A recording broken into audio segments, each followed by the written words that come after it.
What is up, everybody? Welcome to the show.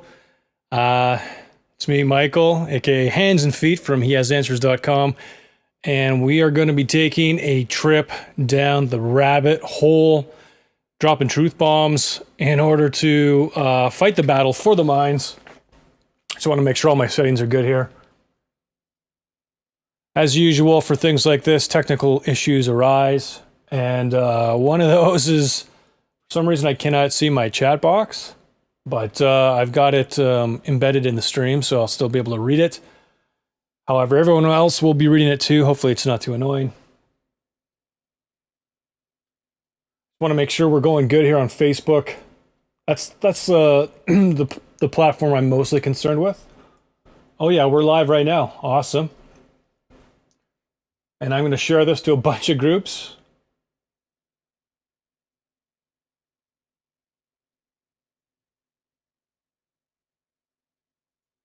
Don't mind me. Pretty much everywhere locally. We're just going to wait about 4 or 5 minutes to get this all set up and get everybody in here, and yeah.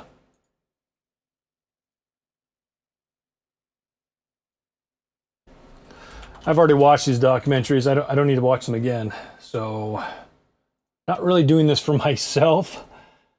I mean, I'm awake. I know what's going on, and I hope that everybody else will see clearly what's going on too.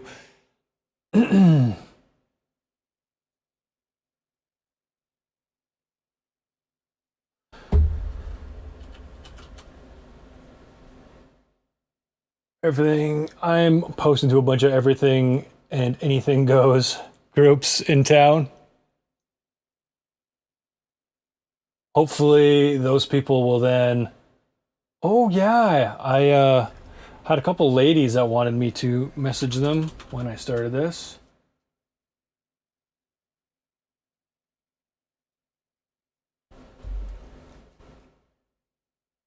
I'm going to start a watch party as well. Everybody, you're welcome to also share. Get it out there. Like, this is... the situation we are in is so dire. And unfortunately, a lot of people don't know about that.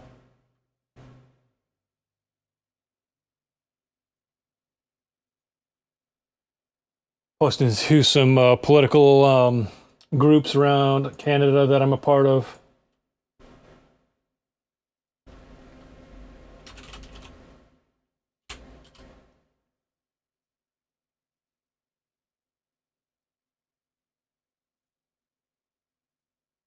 We'll see what happens. I'm not sure if it's going to be refreshing to show me how many people are watching from my own timeline. That might come later. In any case, I'm pretty sure after this, everything will be... all these posts will just stay there with the full video for people to look at, so that's good too.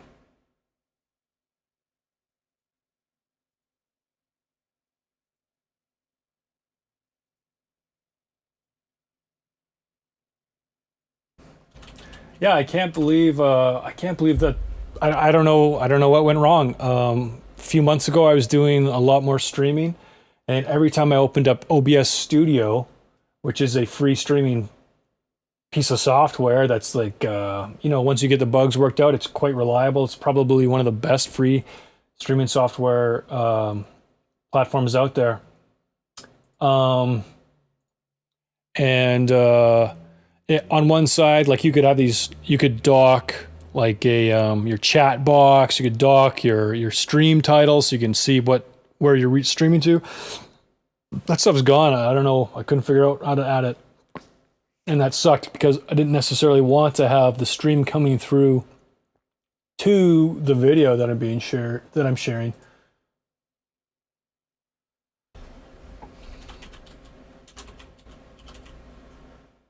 Okay. Almost done. Almost done. All right, I think... oh yeah, we got 14 people watching now. Awesome. Thanks for stopping by, everybody. We're going to kick off in just a few minutes here. Oh, I see. Okay, I see. And now I'm just going to start a watch party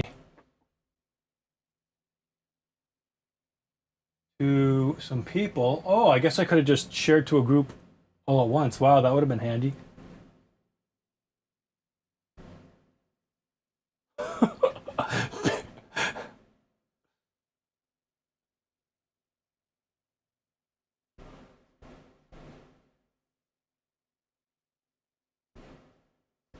Um, Search for groups. No, I don't want to share to a group.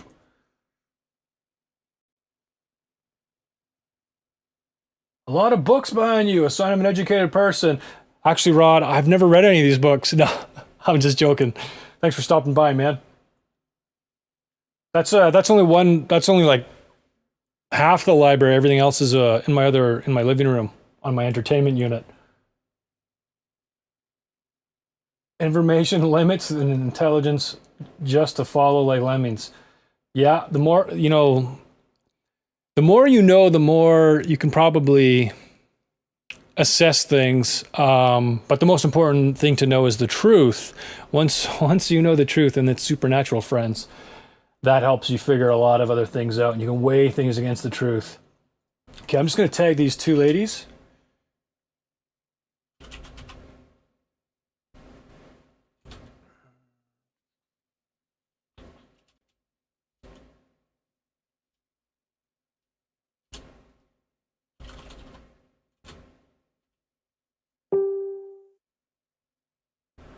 Why can't I see the comments? I think the comment was made on my timeline. So if it's in the chat of the video, I think then it'll pop up. Otherwise, I don't know what to tell you. I had an issue where, hold on a second. There we go. Okay, I had an issue. I just want to see how this is working here. All right. There we go. Okay, so yeah, you can see up in the left-hand corner as people are commenting on the video, it should show up in the chat. Other than that, everybody, I don't know what to say. But up here in behind me, there's generally like this dock on my monitor that I can see so that I can update titles and stuff. And on the right side is like my chat box so I can read the chat. But I've embedded the chat onto the screen for everybody to participate together. If it gets ridiculous, I'm going to close it. But as long as it's good and constructive, then yeah.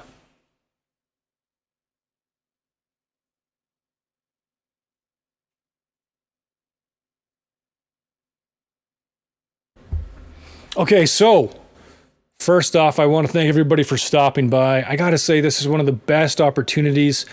I post a lot on Facebook on my own timeline for my friends and family to see, primarily just friends.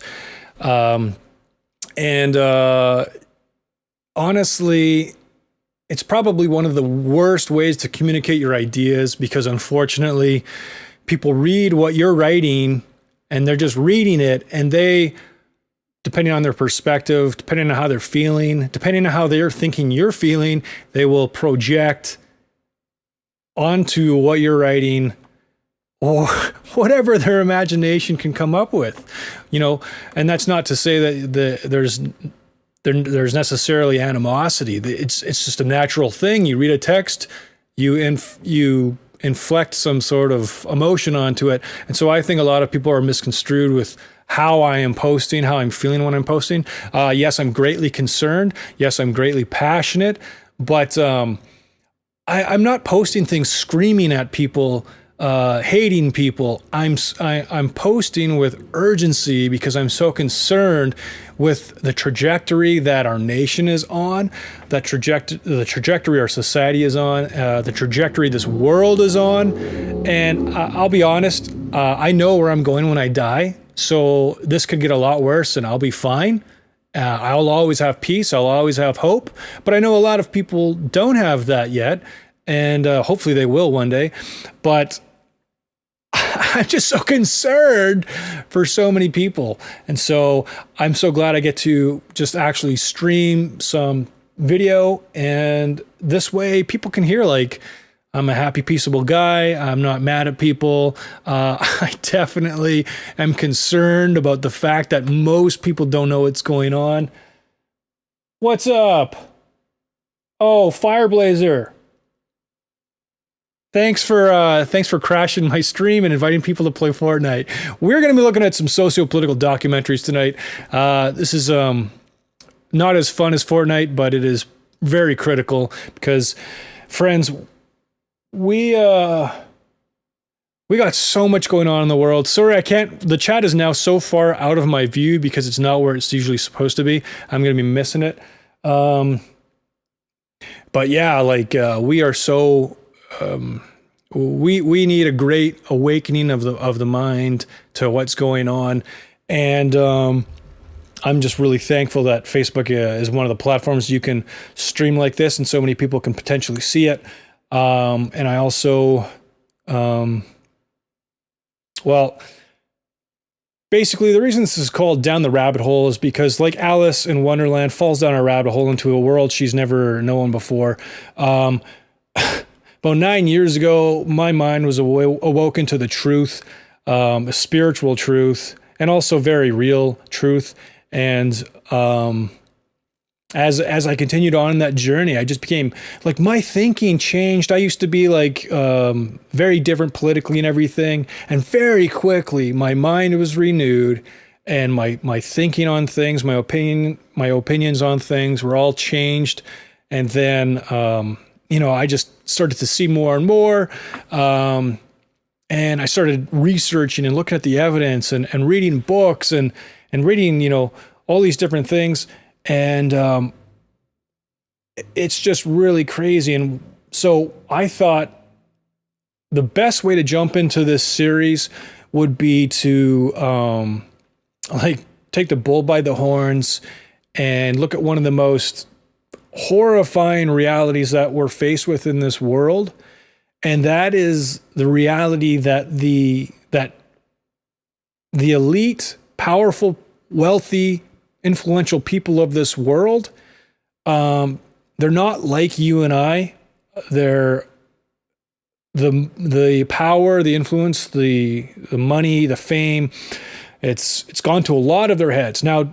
Granted, not all of them are a part of this awful agenda. A lot of them are, different, but and some of them, due to character, due to their relationship with Christ, maybe they've been able to say no and resist things. Mind you, I don't think those kinds of people get invited into these sorts of things just because the people that would be doing the inviting don't want them to know about this. But they're not like us, we, well, heck, we'll just start the show.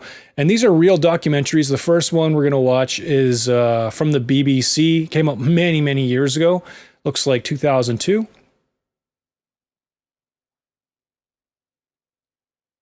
How's it going, Marker? Thanks for stopping by. Oops, sorry, wrong one. There we go. So as you can see, this is an actual raw video, like the original. Someone had uploaded it from BBC or requested the actual video. This is what an actual video from a TV station will always look like. They'll always have some sort of thing at the beginning, and it's called Belgium's X-Files from 2002 when this was filmed. And friends, we're going to be looking at the reality that there are pedophile rings in this world, okay?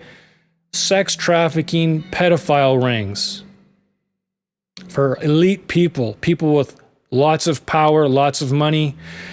Unlike you and me, we're excited to go to Las Vegas for the weekend. Well, these people own Las Vegas, it's boring to them. And so unfortunately, pride and deviancy leads them down dark paths. So we're going to be looking at this documentary first, and then we're going to be looking at another documentary that was also official on TV. We're going to put some of the pieces together, and then I'm going to point you in the direction of a few more documentaries you can watch in the next week if you want to. Without further ado,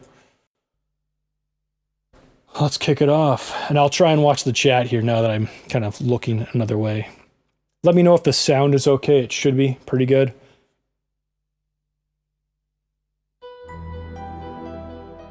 In 1996, this woman came forward to tell the Belgian authorities she'd spent her childhood years as the victim of a paedophile network.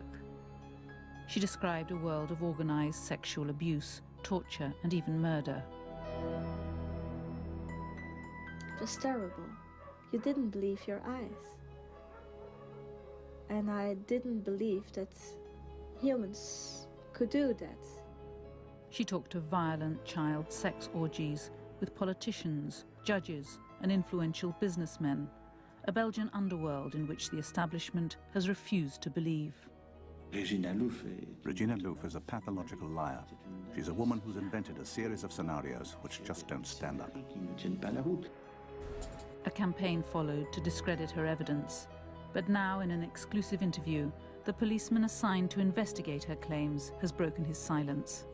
He says the inquiry was blocked because it threatened to reveal too much. I'm convinced that she has been a victim. Sorry, I just wanted to stop and comment on that. That first gentleman, that politician, you're going to find out that this woman's clearly not lying. That's for sure.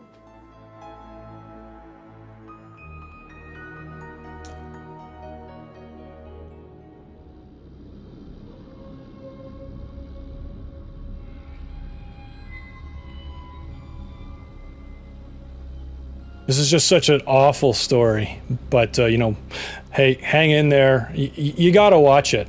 We cannot continue blindly on in life just because truth is uncomfortable.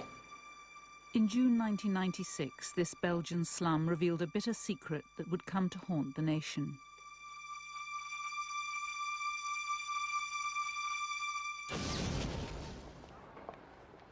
The eyes of the world watched in horror.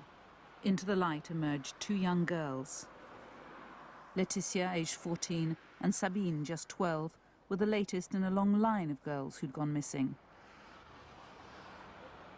Marc Dutroux, a convicted rapist and kidnapper, had led the police to where he'd imprisoned them.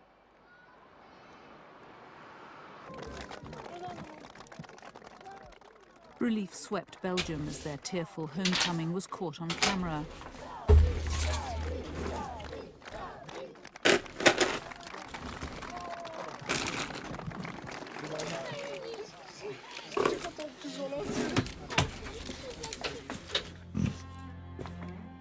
But it soon turned to horror when police revealed the secret cage hidden in the cellar of Dutroux's house.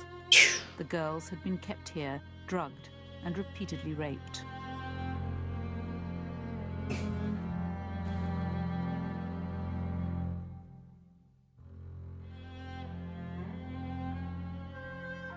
But what of Belgium's other missing children?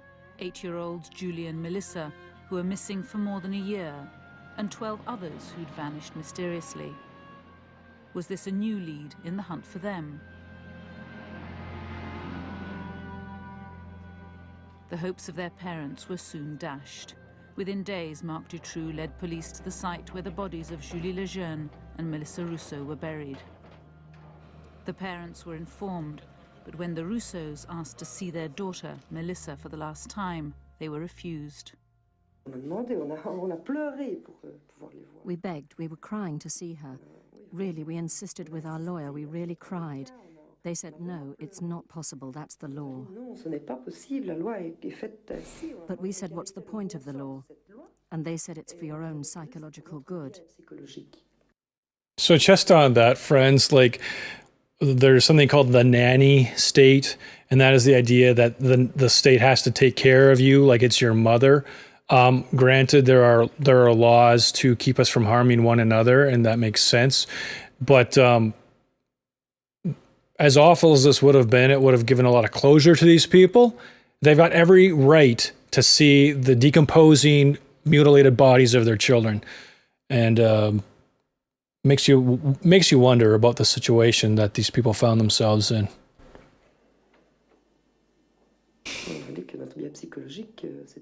It's not up to them to know what's good for our psychological well-being. What would have been good for us was to be certain. Yeah, exactly. I mean, to not have closure when you've gone through trauma is one of the 6 worst. years since the police unearthed the bodies of Julie and Melissa, buried in the garden of this house.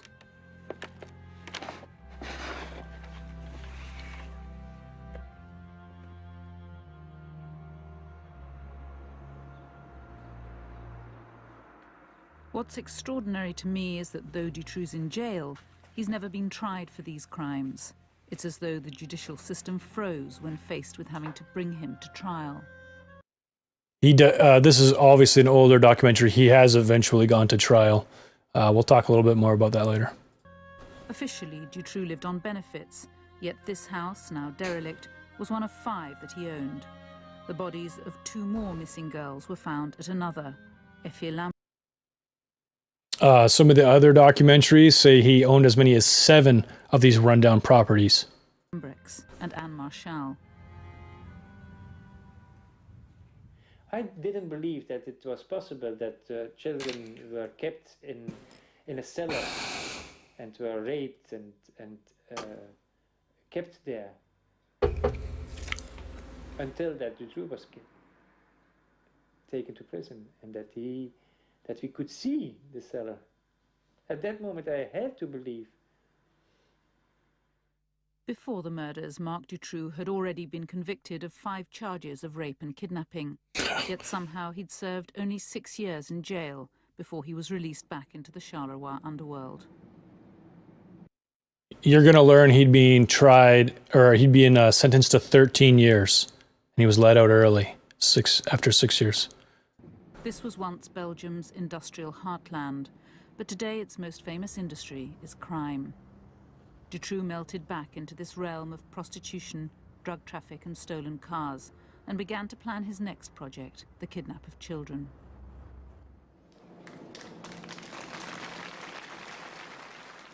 For the parents now burying their murdered daughters after more than a year of fruitless searching, this was not the end of their nightmare. They would soon find out that Dutroux had been a prime suspect from the start, yet nothing had been done to save their girls. Crazy. Melissa's father is still asking why his daughter was allowed to die. 10 days after the kidnapping of Julie and Melissa in '95, 3 witnesses said it was Dutroux who's kidnapping children. But they don't go looking for Julie and Melissa at his house straight after the kidnapping. It's inexplicable. And he continues to kidnap other children. They put a special surveillance unit to watch Dutroux, and he continues to kidnap children. It's inexplicable. The whole thing is inexplicable from start to finish.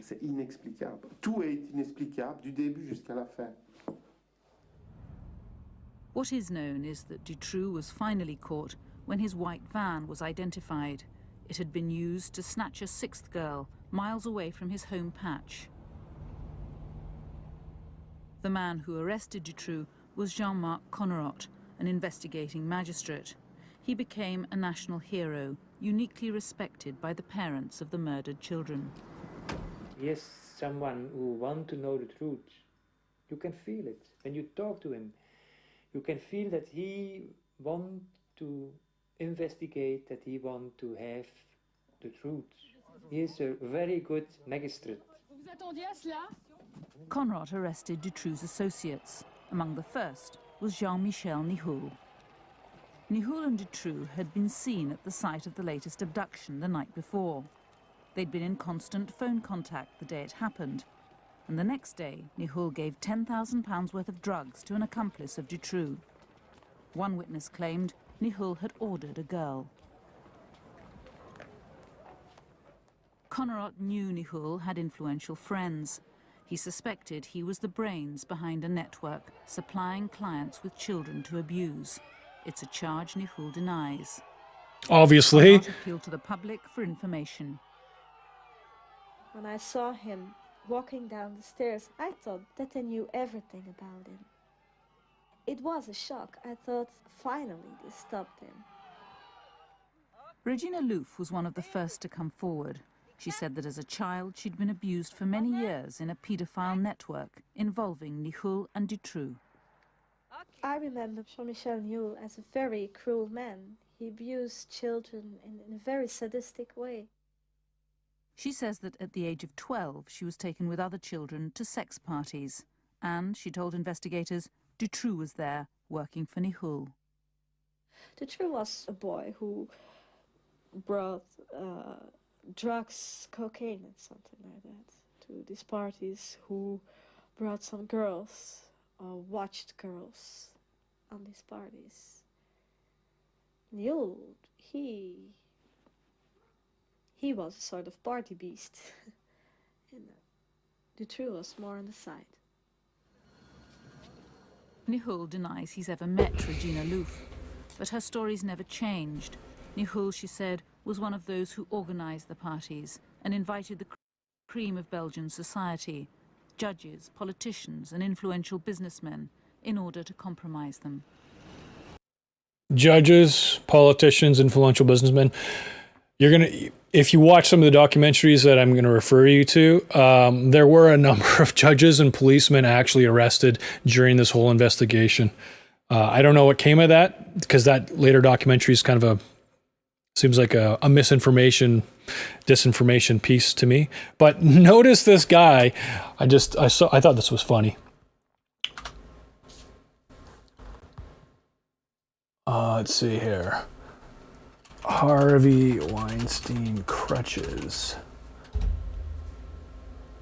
Okay, they do this every time. Oh, poor guy. He couldn't hurt a fly. Look how fragile he is.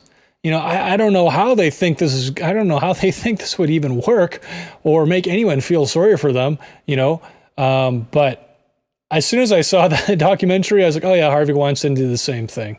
It's pathetic and despicable.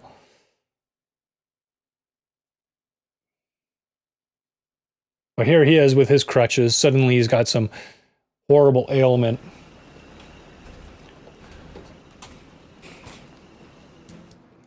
It was big business. Yeah. And it was very well organized too. There's a lot of money going there and a lot of blackmail also. They had a lot of parties. So if you've kept up with what happened with Jeffrey Epstein, who is the billionaire who even knows what he did for a living? But that was one of the things he did. He would blackmail people with the photos and videos of them engaged in sex with all kinds of women and sometimes underage women, girls. And I mean, this is not new. This tactic of tempting people into sexual deviancy only to then blackmail them and hold them under your thumb. It happens all the time, all over the place. They filmed it even. So yes, it exists. I know it sounds crazy. And I know that there is a big taboo on everything like that. But it exists, you know. Regina Louf's story was horrific, but her account of a violent paedophile underworld was by now reinforced by new witnesses, some of whom also named influential people. The investigation began. The witnesses' identities were protected. Each was given a code name beginning with X. Regina was X1. They went up to X9. Their testimonies became known as Belgium's X-Files. So what you've got going on is you have the investigation into Marc Dutroux himself and his potential, his accomplice, Michel Nihul. But at the same time, because it's come out because Marc Dutroux ends up saying, look, I'm part of a pedophile network. Then they're forced to begin investigating the whole entire country to see if such a thing exists, which is why when these women started coming forward, which was also what happens. So you got Marc Dutroux on one side saying, yeah, there's a pedophile network. Then you have women calling in and saying, I know Michel Nihoul and I know Marc Dutroux.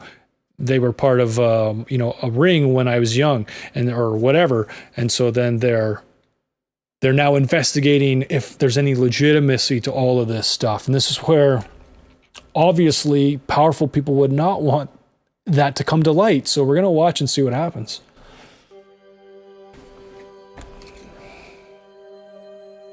The task of trying to verify them fell to a young police investigator. They were telling stories we haven't heard before in our lives, things we couldn't believe at the first. So we told ourselves, is this true? Could this be true? And when it is true, it's frightening that things like that could happen. We had a special room. No offense to investigator Rudy Huskins here, but why would they give such an incredibly important investigation to a young inspector? Why wouldn't they want their best people on the job? A whole team of them. For the interviews, it was specially equipped for people who have been victimized by such matters. There was a camera in the room. They were done mostly in the evening or the early hours. When the interviews were finished, they were written down by a few people of my team, all the way from the first word to the last, literally. But before the investigation could get underway, there was a bombshell. Jean-Marc Connerotte, the man who'd arrested Dutroux, who'd saved the imprisoned girls, was sacked from the case.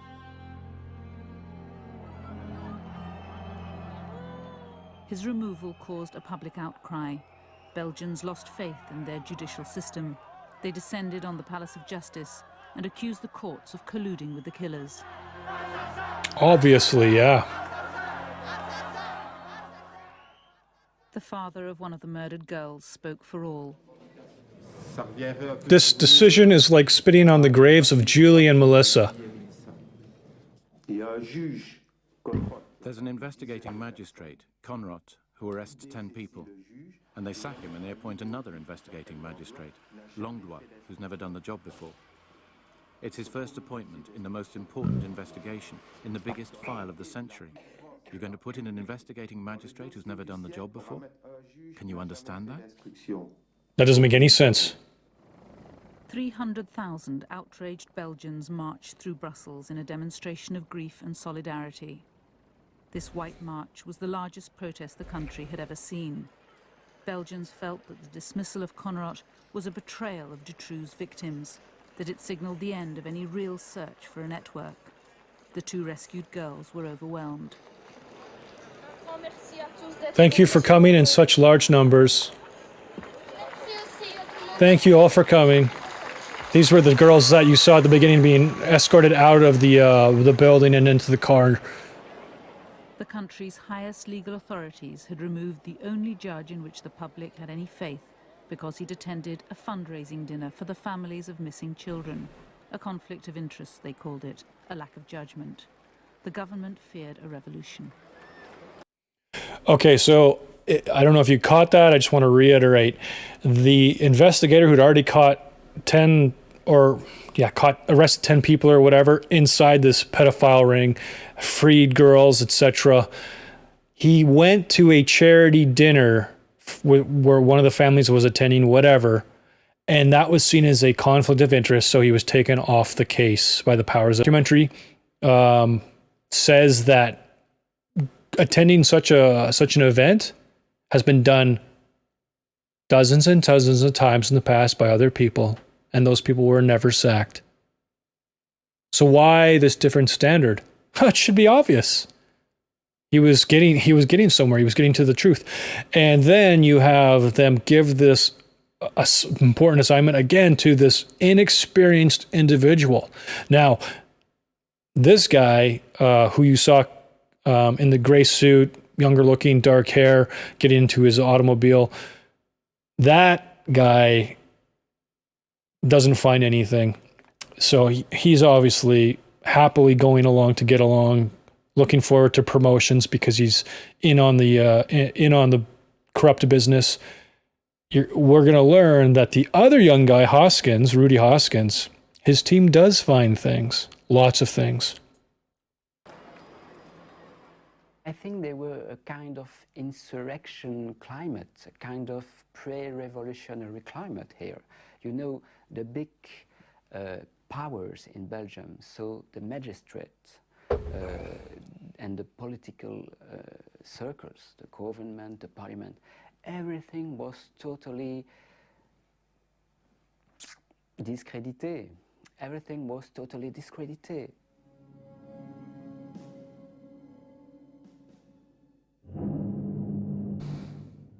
No one knew what to believe anymore. Rumour and speculation spawned a variety of wild theories. He will instigate ultimate fear. Oh, this is A ridiculous. feature film suggested the whole affair was part of an extreme right-wing plot to destabilise the country. I'm very pleased, Victor. 300,000. Guess it's called Blue Belgium. Brussels. An ocean of white balloons. Magnificent. Pathetic and impressive at the same time. We really got them exactly where we want them. Does that jog anybody's memory or make anyone think, trigger any thoughts of the world we live in today, where Hollywood puts out films in order to shape the opinions of the masses, and you know, you've got the media and whatnot doing anything they can in order to make the right look like they're the bad guys. Talk about major damage control. You know, you got this horrible, these events happening, truth's coming out, all these people are rallying and they want the corruption in their government stopped. Oh, well, how do we deal with this? Oh, I know. Let's make some pathetic, pitiful, made-for-TV miniseries movie where it's a nefarious conspiracy by the right wing to try and win back seats in the Belgian parliament. Come on, give me a break. Again, we're going to just having rational, critical thinking abilities, looking at all the evidence, you're going to see this is not what happened. What happened was it was actually going on.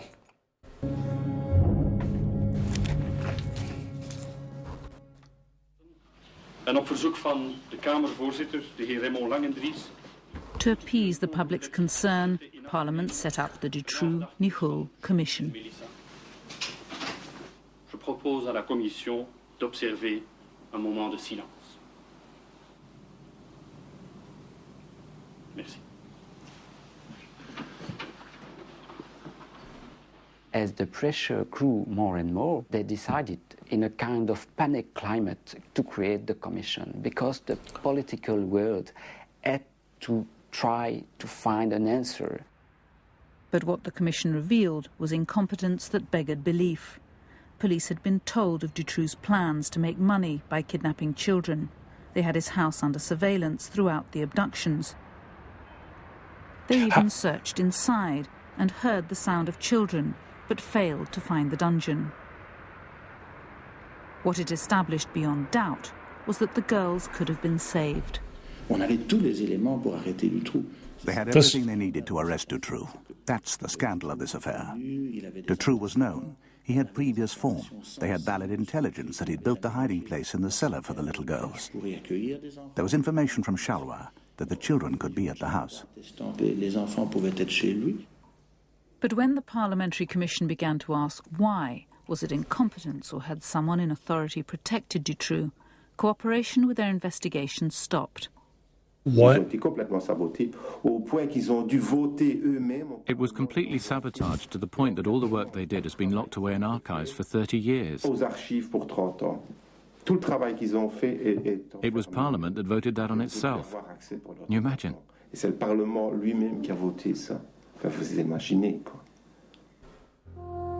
And you notice that bald member of the inquiry there. just dismissing it. Oh, well, yes, it was just a grievous amount of ineptitude on the part of the police. What a shame. He's one of these, again, just dismissing any potential of something happening, and you'll see later on he dismisses. Well, I'll let it roll, but I mean, just don't be duped by some of these people. It wasn't ineptitude. You'll see.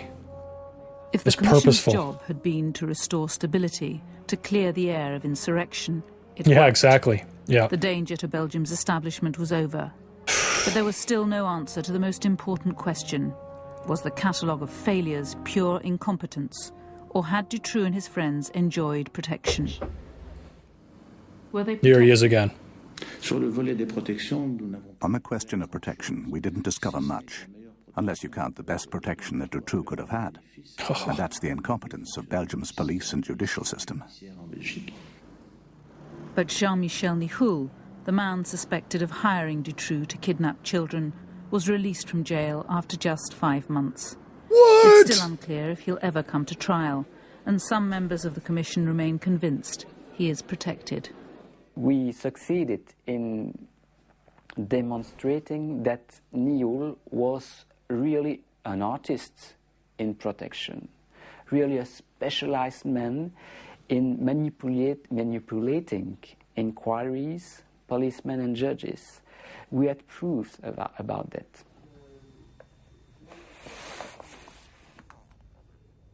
Nihoul's release just left more unanswered questions for the families. The mother of Melissa, Karine Rousseau, has access to the legal evidence the court will bring against Dutroux. She's found no answers, nothing to clarify who stole, raped and killed her daughter. All charges Dutroux denies.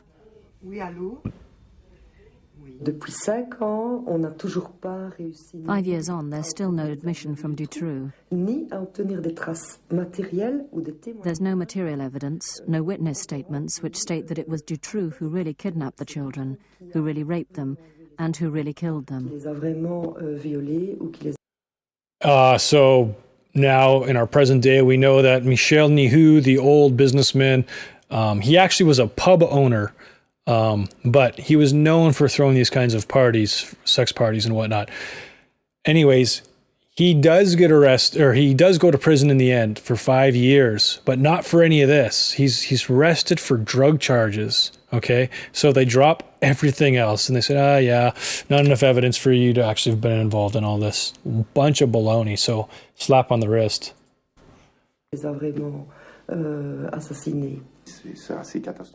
a catastrophe because nothing is any more clear today. Nothing is clear. The parents suspect Dutroux was not acting alone, that others were involved in abducting and hiding the girls. When he was briefly imprisoned for car theft in November 1995, Dutroux claims to have left the girls in his cellar, in this specially constructed cage with a little food and water. On his release, after nearly 4 months, Dutroux claims he found the children barely alive, that he tried to save them, but they died in his arms. But for the Rousseaus, this story can't be true.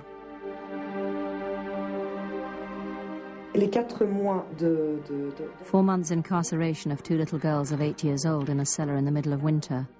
But when I say cellar, it's a little hide built inside the cellar, so it's tiny, 3 meters by 2, even less. No windows, completely dark. They cut off the heating. They cut the electricity and heat. I just want to say, everyone, I'm really sorry. I noticed when I checked Facebook that I do see people are making comments, but for some reason nothing's popping up anymore in my chat. I don't know why. That's just the way it goes when this, when you're trying to do this kind of stuff. There are, I don't think it's any person trying to, hinder this, but there are spiritual forces that don't want the truth to come out. And so here we are with technical difficulties when just a couple months ago, maybe even just a month ago, my streaming was fine. So I don't know what happened to my chat boxes. Sorry. And no food. for 4 months. Then he says when he came out of prison 4 months later, they're still alive. Well, then they're superhuman. It's unimaginable, 2 children of 8 holding out. Alone, with nothing to sustain them. No food, no heat, no human, no psychological contact, nothing. In a little cage like that for such a long time and survive.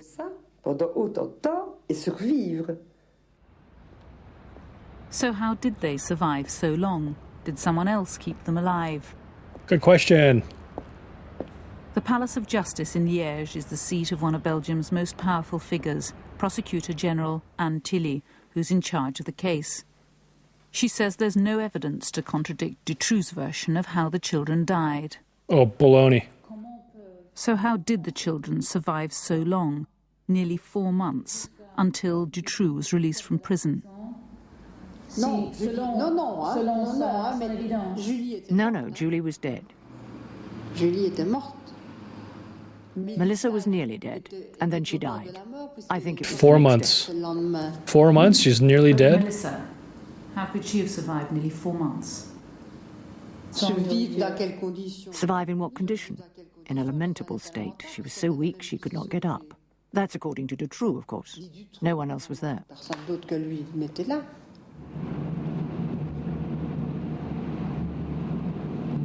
Dutroux was acting alone. This is the mantra repeated again and again in Belgium, with a certitude that for the victims' parents is inexplicable.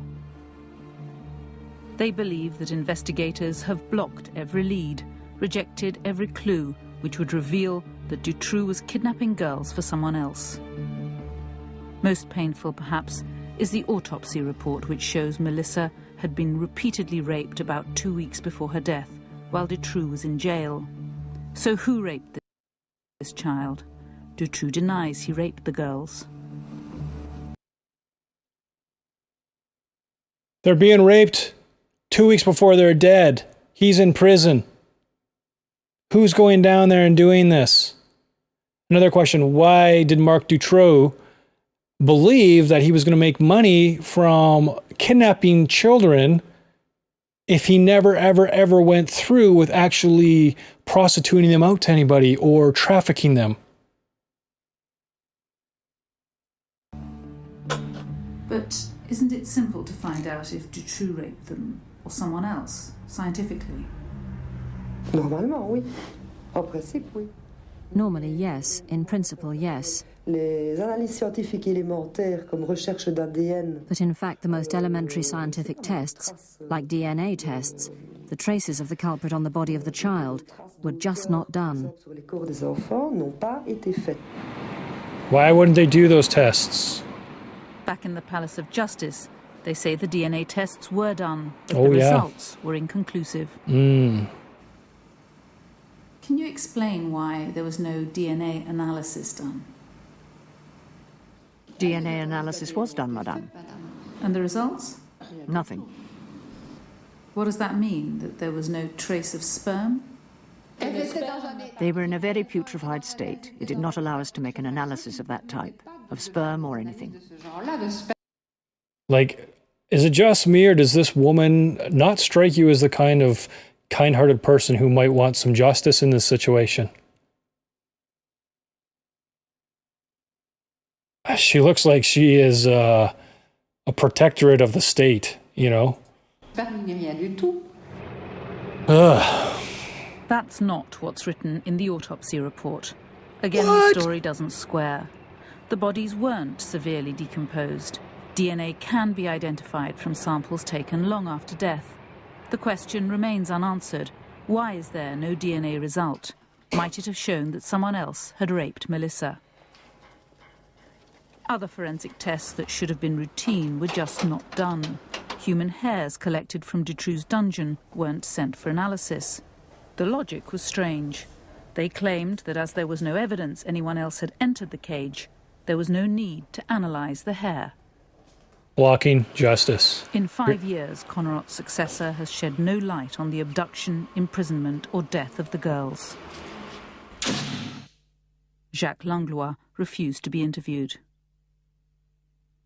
Langlois don't believe in a sort of network. for Langlois, Dutroux is the only one who used the girls. For Langlois, it's simple. There's one raper, Dutroux, and close the case.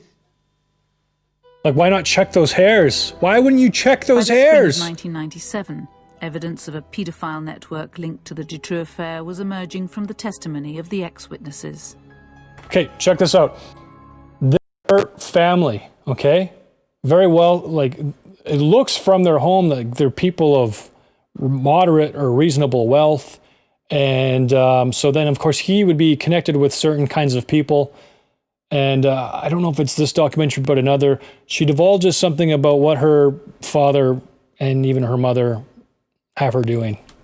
Regina Louf had provided investigators with details of her childhood abuse, which they'd begun to check. In one of her testimonies, she explained how a certain person had been murdered in a certain place. So we went to look for that case, that old case. I remember it like it's a film in my head. I can close my eyes and see every little detail of that house where she was murdered.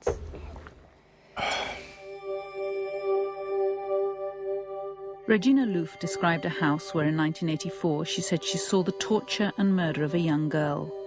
The house was connected to an underground mushroom farm. The building has since been demolished, but Rudy Hoskin's team identified it and matched Regina's story to an unsolved murder, that of 15-year-old Christine Van Hees. She gave us some details that made us think it's impossible to give without having been there at that place, or without having lived that. In the way the body was found at that time and the way she described the person was killed. There are some things that were similar. It was a sort of bondage, so her legs and her hands and her throat were connected with the same rope, and when she moved, she strangled herself, yeah.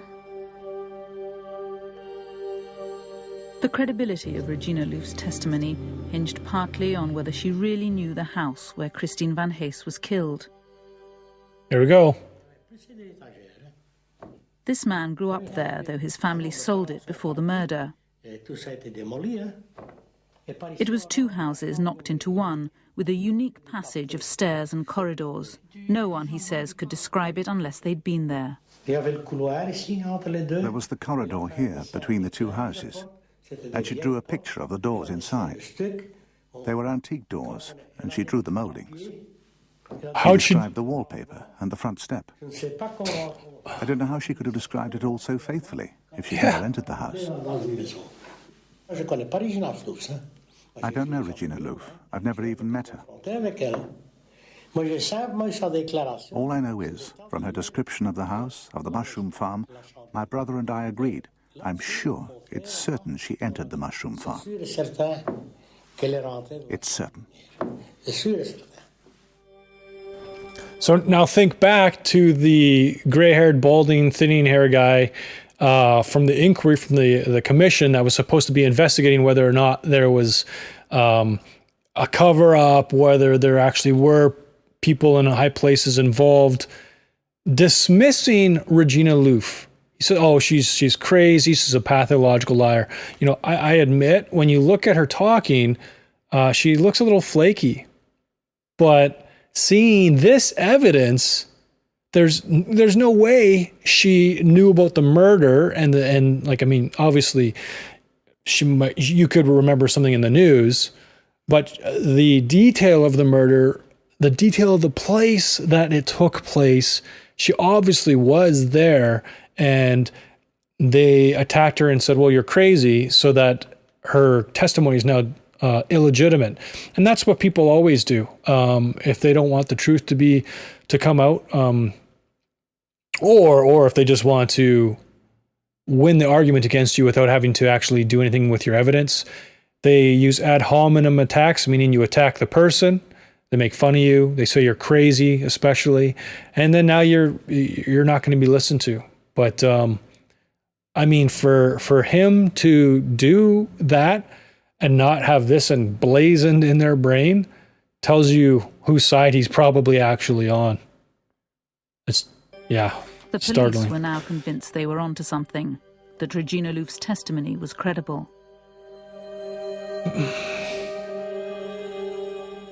What's more, it gave them a new link between Marc Dutroux and the man accused of being his boss, Jean-Michel Nihoul. Yes, this is the facilitator for these people. In the year before her death, Christine Van Hees was a regular visitor to the Brussels ice rink, where Marc Dutroux also went. He'd already been banned from the rink in Charleroi, where he was notorious for molesting girls. The manager remembers it well.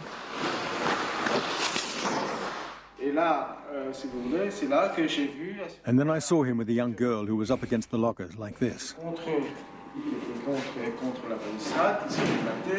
And Dutroux, who was in front of her with his hands all over her, like this.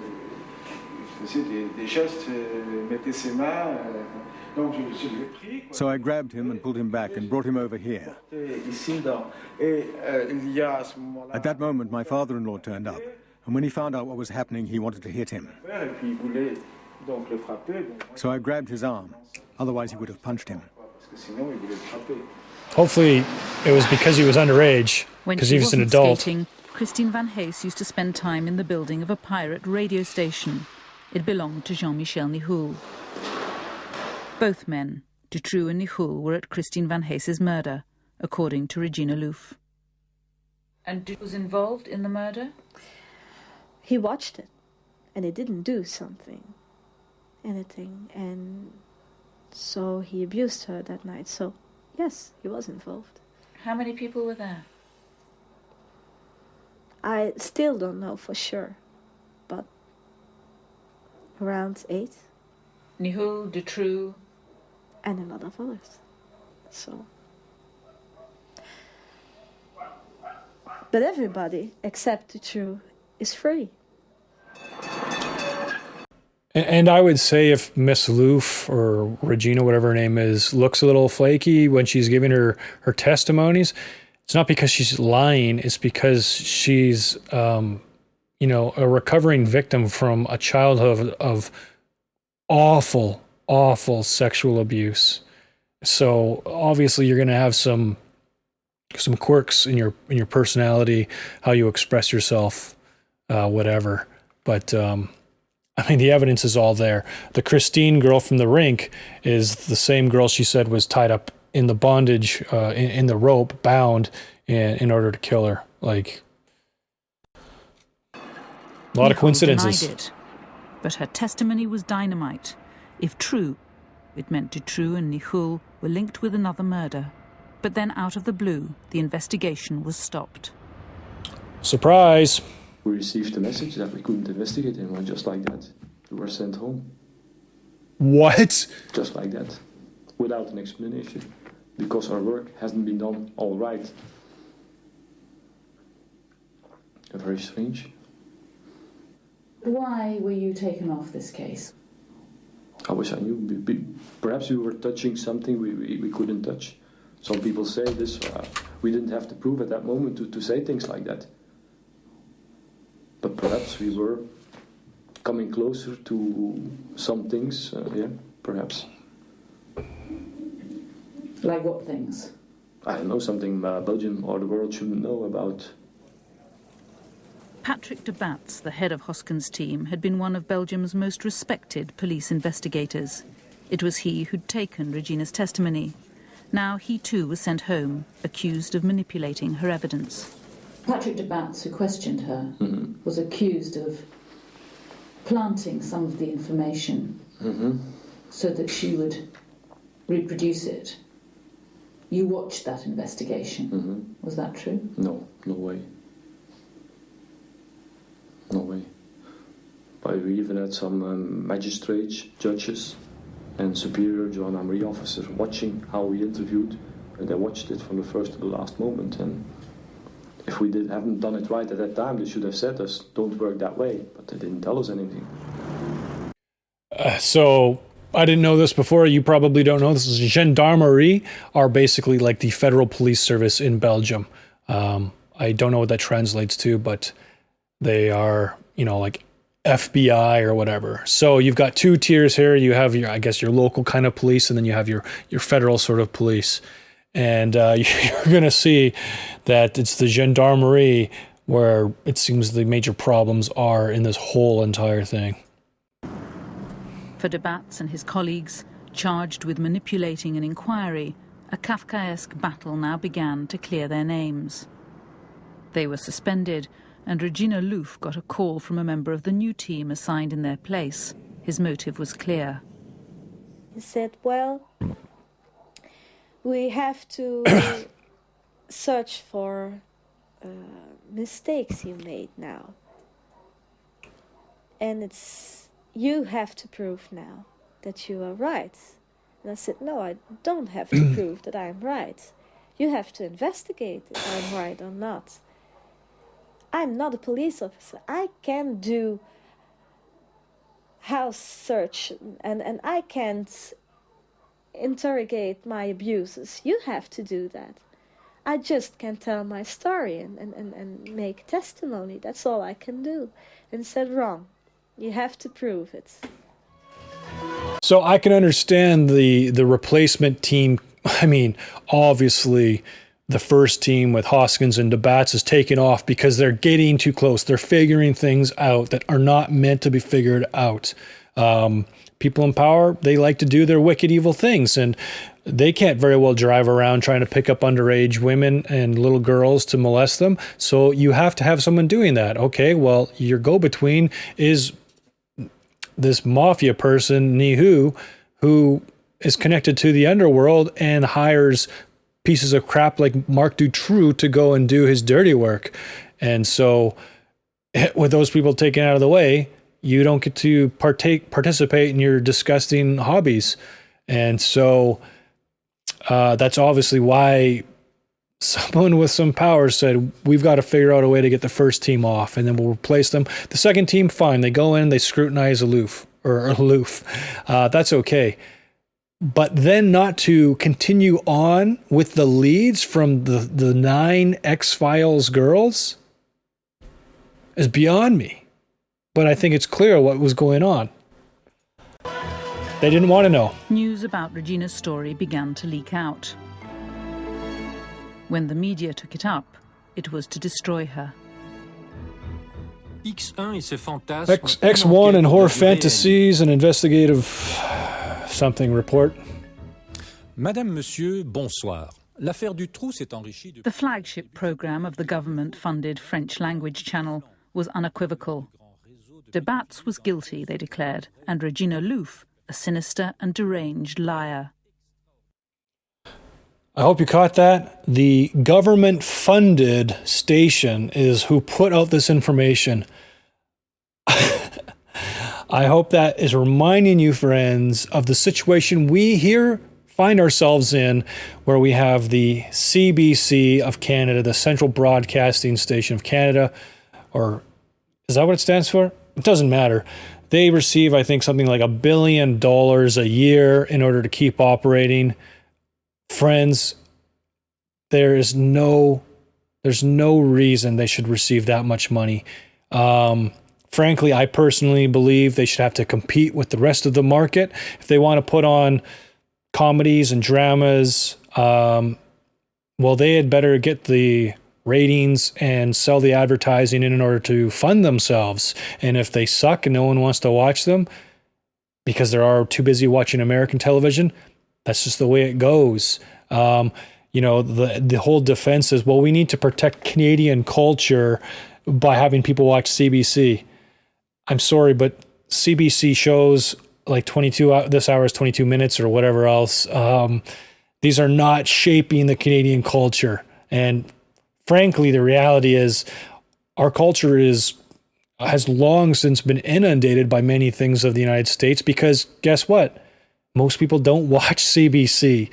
No one is gathering their children every night to say, come on, kids, we got to watch CBC so that we maintain our Canadian identity. Okay, they're like, oh, what's on TGIF on CBS or ABC or Fox or whatever, you know, like that's what we grew up watching, TGIF. Thank goodness it's Friday. You watch Family Matters and Full House and everything else and all that other crap. But yeah, no one. I'm sorry, no one's watching CBC. And you know, good for you if you're part of the CBC and you're on these shows and you're writing, directing, or you hold the boom. Great. And I wish you all the success, but this should not be buoyed up by Canadian taxpayer money. And the fact that the news is one of the arms of the Liberal government in order to keep them in power by putting out what's really nothing more than propaganda, asking, for the most part, softball questions to our unqualified prime minister, it's awful. And so, you know, case in point, here you go. The government-funded station over here in Belgium protects the people in authority involved in these pedophile rings. And I wouldn't be shocked at all if we saw the same thing in Canada. Oh, wait, we do, with how they handled like the SNC Lavalin scandal and other things. Trudeau's wanted for all sorts of unscrupulous activity, but where's the reporting on that? You know, it's nowhere to be found. I think Regina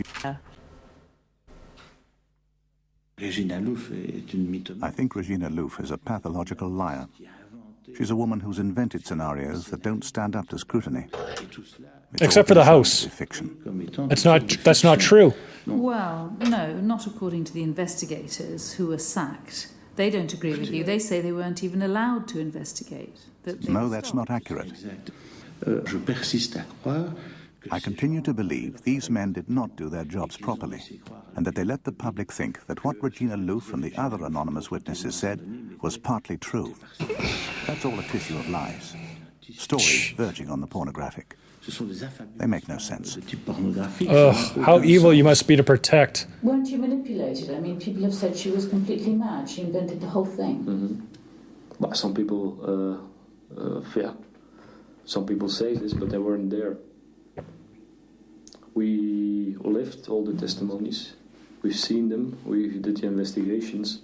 So for ourselves, we know what should have been right or what could have been wrong. But when you haven't lived it, when you haven't seen everything, you can't give an opinion on this. It's impossible. But we found some things that should have been investigated more. Also, along with CBC being funded, hopefully you're aware of the fact that our federal government, in order to battle the online alternative news sources and news media, and the reality that like TV station watched as well as newspaper news media sources are really struggling. The federal government came out and said, look, we'll do a huge, massive bailout to help you guys, provided you put out news that we think is accurate, aka write stories we like or you don't get money. And so they put out $600 million to all these different news agencies. I think they put out another stimulus package in the last year. I forget what it was. I think it was like something like $125,000 a day is what went to like the Toronto Star or something. So friends, you've got to understand this sort of cronyism breeds a lot of corruption, because if you're the editor of a paper, even if you're a great guy and you're struggling and you're thinking, how do we keep going here? The temptation is really strong to, kind of pull some of the punches against the Liberal government and the left in order to get a piece of this money. Now, if you're willing to do that, guess what? You've just proven you're not a great guy, okay? You have no character. You have no integrity. You're willing to fold when the going gets tough. And the unfortunate reality for conservative news media is that as the culture continues to go farther left into progressivism and radicalism, no one's going to want to listen to the right. And that's unfortunately going to, cause those businesses to go under. So they have to rethink how they're going to do things rather than go left with everyone else in order to get some of these government subsidies. All of our media is skewed. Years. I have 4 children. I live a normal life. I have a business of my own. So I'm not crazy. We are labeled as crazy. We have a stigma. We are stigmatized as crazy persons because we had the courage to talk about things that happened in our past with persons who played a role in the Belgian economy or politics or something like that. It was easier to make us crazy than to believe us. Despite its earlier investigating zeal, Belgium's parliament now stood by as Regina Louf's testimony was declared worthless. The judiciary announced it would not be used in any trial. And that might have been the end of it, had the files of the entire Dutroux investigation not been leaked. Marie-Jeanne van Heeswijk and 2 other investigative journalists had access to every witness statement, every police report in the Dutroux affair. Their book on Belgium's X-Files shook the country. How did you get the information for the book?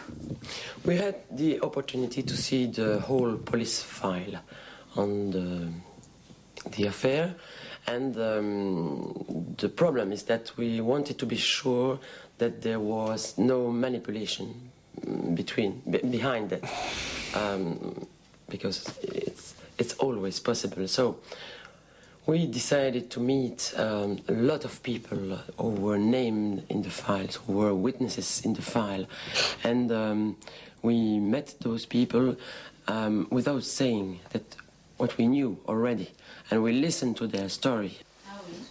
They found the new team had rewritten Regina Louf's original statements. Wow. Testimony had been changed. We began to check it. And we began to read again all the questioning of Regina Louf to see how they did that, they rewrite that.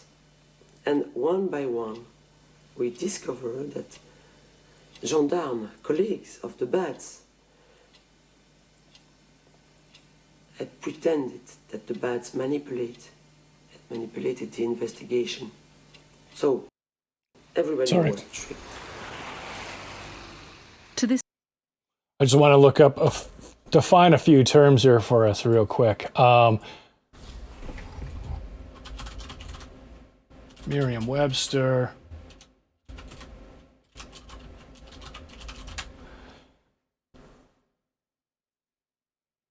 There's a word, it's disinformation. False information deliberately and often covertly spread as by the planting of rumors in order to influence public opinion or obscure the truth. So the new team that replaced Debatz and Rudy Hoskins there, they put together a bunch of fake junk in order to mislead reporters, and leaked it. They put together a bunch of fake junk and then leaked it to criminal reporters in order to mislead the public. And another word is misinformation, incorrect or misleading information.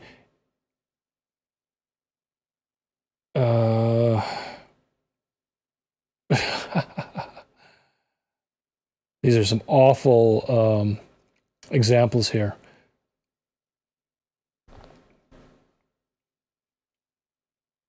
And then let's look. Do they have the definition for damage control? But yeah, misinformation is incorrect or misleading information.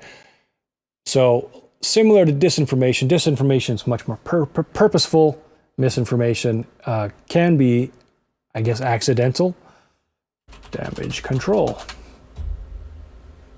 Definition of damage control: measures taken to offset or minimize damage to reputation, credibility, or public image caused by a controversial act, remark, or revelation.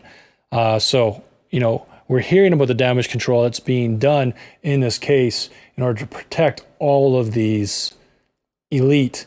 And we're about to find out a huge bomb here. So remember, they ruled that Debatz and his team was skewing the testimonies of the X-Files girls in order to make politicians look bad.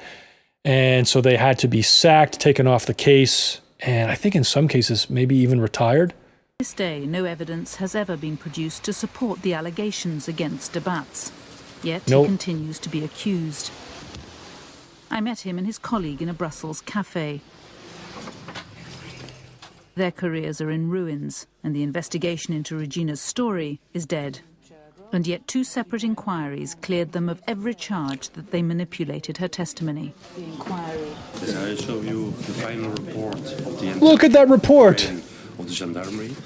It was made 26 June 2000. So what does this mean? I'm not a bad policeman. But they cleared him. So all of this, like that guy with the thinning gray hair saying, "Oh, that team was not trustworthy. They couldn't be relied upon." No, apparently they're very trustworthy. But it's too late now. The time has passed. So who cares about Regina Louv's testimony or any of the other X-Files girls? now that's cleared you, you face new charges, new allegations, new accusations against you. I'm not afraid of that, because I know the conclusions will be the same.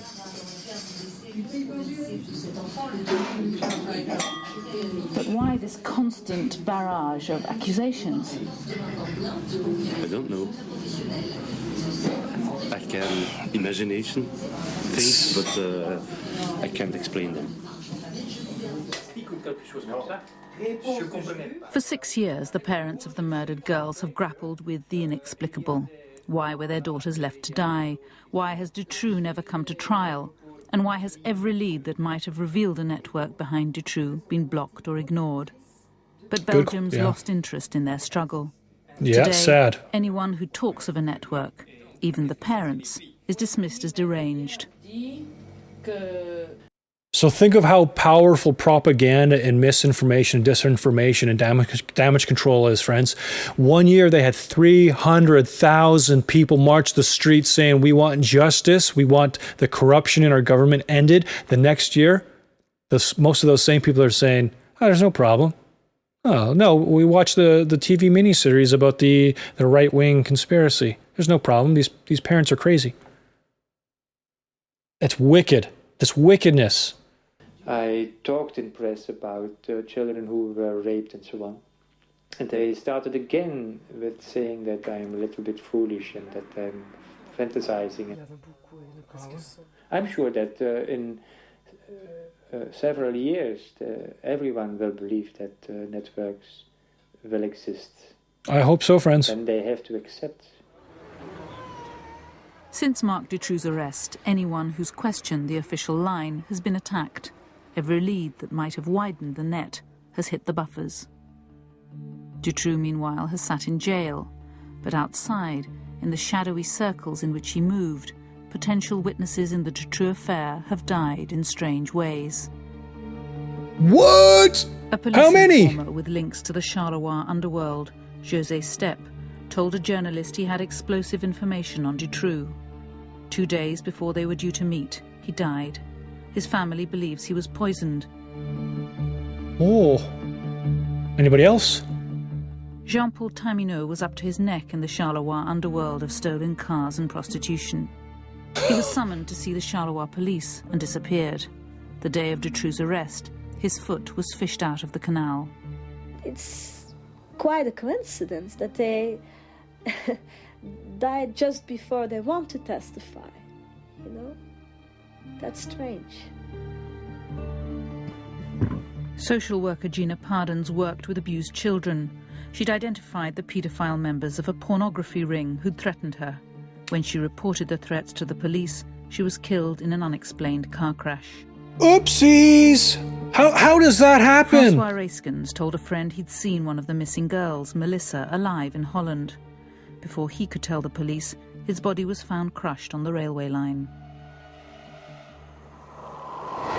Is it just the mafia covering up, or could it be some of the politicians' handlers or all potential helpers? Witnesses in the Dutroux affair have died in mysterious circumstances.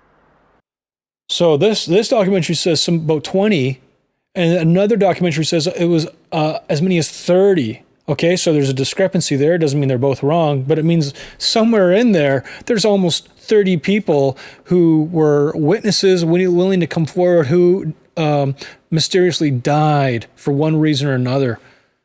Talk about like obvious cover-up. I survived it all. I don't know why, but I survived my abuses. I survived my testimony just because I said it all. Why kill me now? And people think she's crazy. I'm mad. Yeah, exactly. She's mad. Why kill her? She's a Fruit Loop. My goodness. Friends, the rabbit hole is deep. Tether off. An uneasy peace has returned to Belgium. The streets are calm. The danger of insurrection has passed. The paedophile networks persist. Sometimes there are even arrests. Earlier this year, 19 men from one village were charged with child rape. 19 men in one village.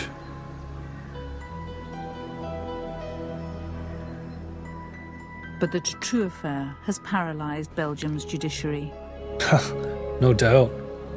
Well, also, 19 people being arrested in one small isolated incident, or maybe it's connected to more, but that's what you call throwing throwing the dog a bone. Okay, so the people are like, hey, what's going on about all this stuff? Oh, look, we caught some guys. Oh, okay, good. Police are still doing their jobs. The courts are still just, and our leaders are still highly respectable, reputable people. So everything's fine in our country. Let's just keep going, and let's just keep, watching sitcoms and buying stuff and going on vacations and forget about life. Forget about things that matter. It's so sad. After 6 years in jail, there is still no date for his trial. When it comes, it'll satisfy no one. The trial of Dutroux, it will be a theater, a circus. And I don't want to be part of a circus. The truth is that there is a network and that they have to search for that network so that you can save other children in the future. In this country, we will never get to the truth. There is just too much truth that needs to be exposed. I'm certain that the people want to understand. They're capable of understanding a lot more than the politicians and judiciary want to tell them. They treat the public like children. I did what I could do. I testified. I spoke up to the police, to the judges. I spoke up to the press. I yelled it out. But what can I do anymore now? I can't. Yeah. Oh my gosh. How did she know all the details of the house and the murder if she wasn't there? So I'd paused it earlier because of her wealthy parents. Children continue to go missing in Belgium. Dutroux's arrest has made no difference. Last year, it was more than 2,000. 52 of those cases remain unsolved. I just want to check, what was the population of population growth of Belgium chart? Okay. Population of Belgium chart. 16 more rows. Years.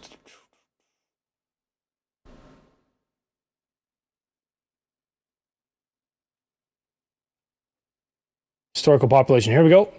So 1991. So these crimes were taking place about 1995. Video is from like 2002. So a little over 10 million people or so. Wow, and 2,000 children went missing. Oh, that's sick. One of the problems with kidnapping statistics, friends, in Canada at least, is they don't differentiate, or at least when I looked into it, when it's like, an estranged biological father or something who just wants his kid back because he's ticked off about our broken visitation system and parental rights through the courts, and how many of those are actually like, you know, a stranger taking a child. It's hard to find statistics on things sometimes. A link of Frank Hill is live online now. Express your opinions and email her your questions at www.bbc.co.uk. So I think, sorry, /correspondent. Sorry everyone for not getting to chat along with the show. I think what I'm going to do is I'm going to open up Facebook, open the video, and then mute it so that we can still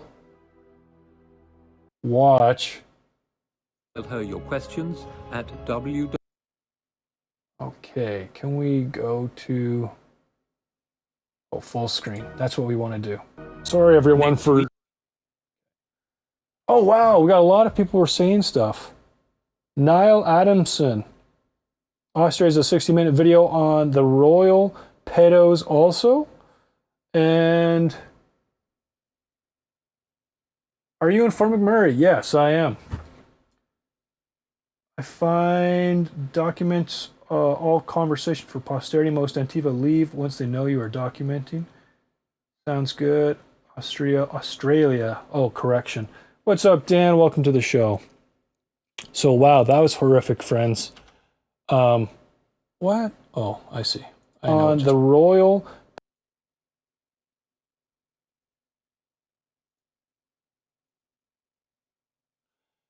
yeah, that was awful. And so here is another one. This is the Kincora Boys Home from Ireland. And like, friends, so we're going to watch one more documentary just to kind of drive it home, look at a few more pieces of evidence, tie it together more, because this one actually delves more into an investigator of the gendarmerie named Renaud Michaud, who was obviously trying to cover up Marc Dutroix's actions in order to keep him out there on the streets picking up girls for Michel Nihu's frickin' sex ring operation. We liked it. Look, this only has 23,000 views, friends. The whole world should know about this again, you know? It's just so sad. Oh, good. 324,000 views. Well, still, that's not nearly enough. I said to the police, you have to capture him very, very soon because he's going to relapse. He's going to do it again. I thought at that moment they are violated and murdered. The police has all the answers. The question remains, why didn't they arrest him?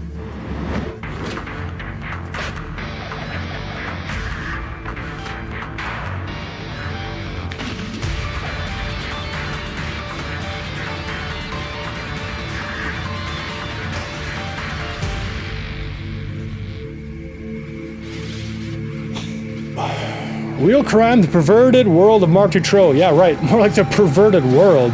That's it. Period. Let me know if it's too loud. Marcinelle, a grim suburb of the industrial town of Charleroi in the south of Belgium,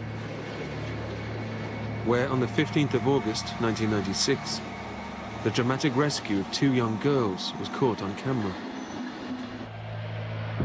So we've seen this before. This poor Letitia and... Letitia Delhaize had been held captive for 6 days. I forget the other girl's name. Sabine, I think. Sabine Dardenne. Yeah. For more than 2 months. I remember that around 7 or 8 o'clock, we got these phone calls, these messages that something terrible had happened, or something very wonderful had happened in Charleroi. 2 girls had been released. We discovered there that these children had been locked up in a very small cage.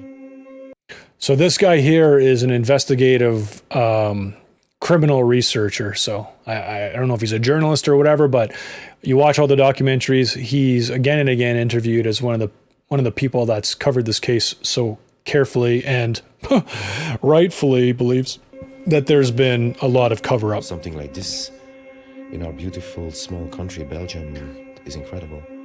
It was the start of a period of months, maybe even years. This was the only story we worked on.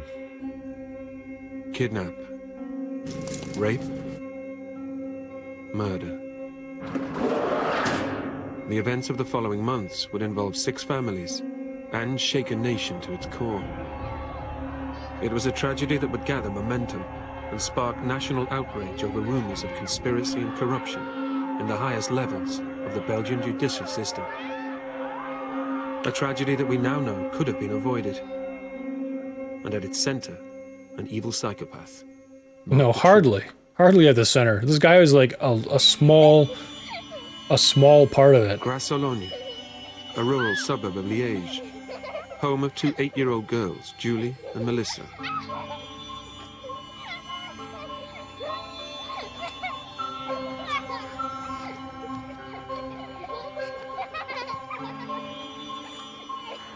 On June 24th, 1995, a hot summer's day, the 2 friends went to wave at the traffic from the flyover near their family home. They never returned. 2 girls together disappear at the same moment. Look at England, Holly and Jessica. It came as a shock. Everybody, that this is very unusual. Message à Julie. Julie, ma chérie, je ne t'ai pas dit assez. Julie, my darling, I did not tell you Distraught and enough that I fearing love the you. worst, the parents of the 2 girls sent out an appeal. Ton papa, ta maman, Maxime et toute la famille. Maman, Maxime et toute la famille. Distraught and fearing the worst. You are loved. We will wait for you. We hope with our heart, all our hearts, to find you soon. I'm just reading this in case some people are watching this on a mobile device and their screen doesn't make out these blurry, tiny little subtitles here. The parents of the 2 girls sent out an appeal. Ton papa, Your dad, your mom, Maxime, and all the family. ta maman, Maxime et toute la famille. Melissa, ma toute petite fille, mon Melissa, my little daughter, my treasure. If you can hear me, I want you to know that your mom, your dad, your brother, all the family, all your friends. Je veux que tu saches que ta maman, ton papa, ton frère, toute la famille, tous nos amis, Do nothing now since you left except try to find and wait for you. depuis que tu es parti, te chercher et We are all t'attendre. thinking of you very, very On pense much. tous très, très fort à toi. I mean, to think that like these poor families are losing these children, you know, kidnappings all over the world. It's the same. It's so sad. But the reality is, it's not just one horrible, awful individual taking them and then doing what they want, but there's clearly evidence that these people are taking them and then making child pornography. Well, who's buying it? Right? Where's it going? Who are you distributing it to? They're not watching it again and again themselves. There's a market for it because there's so many weirdos out there. Or they're prostituting out these children or selling them into trafficking rings. In the United Kingdom, young children went missing, there would be a national outcry from the very beginning. And there would have been a very large police investigation mounted. Now, somehow in Belgium, none of that seemed to have taken place. And it just went quiet very quickly. After No 3 weeks, investigation. the police were drawing a blank. The parents, desperate to know what had happened to their daughters, hired a local detective, who in turn hired a criminal profiler to try to help with the case. The first thing I asked was bring me there where the children had been seen for the last time, because I have to see the area. I have to make a geographical mapping in my head. Oh, man. Gras-Sologne. That's the area where the children lived. And the most probable scenario is that they came from that road and then walked towards the bridge that crosses the highway, the motorway, where they used to wave at cars. After visiting the location of Julie and Melissa's disappearance, Karine started to put together a profile of the offender. Methodical, unemployed, probably married with children. He took a very high risk. This means that he is not a debutant. And with a criminal record for abduction, sequestration and torture, maybe there are 5 or 6 people who fit already this small profile. Anyone with a criminal record for a similar crime should have been a prime suspect. You would think. Marc Dutroux, imprisoned for the rape and abduction of 5 women, had been released just 3 years earlier. Aged 38, Dutroux was an unemployed electrician who lived in Charleroi with his second wife and 2 children. He fitted Karin's profile with uncanny accuracy. And had a criminal record Karin gave the profile to the police, but despite his previous conviction, Dutroux was never taken in for questioning. Why? The first Why of a not? series of police blunders that would define the case. I said to the police. So in some of these documentaries, they'll keep calling these instances blunders, accidents, missteps, ineptitude. And one of the documentaries, they conclude saying, "Yep, Michaud was alone, and shucks, too bad those cops were so crappy." But when you actually look at the evidence, friends, it's obvious that this was not just mistakes, that this was actually purposeful and a cover-up. I'm just going to look up another definition for us. It's the word framing.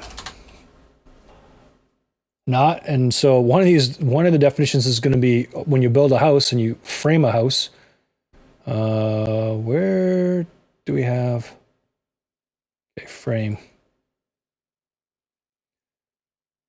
So you got different definitions here, but we're looking for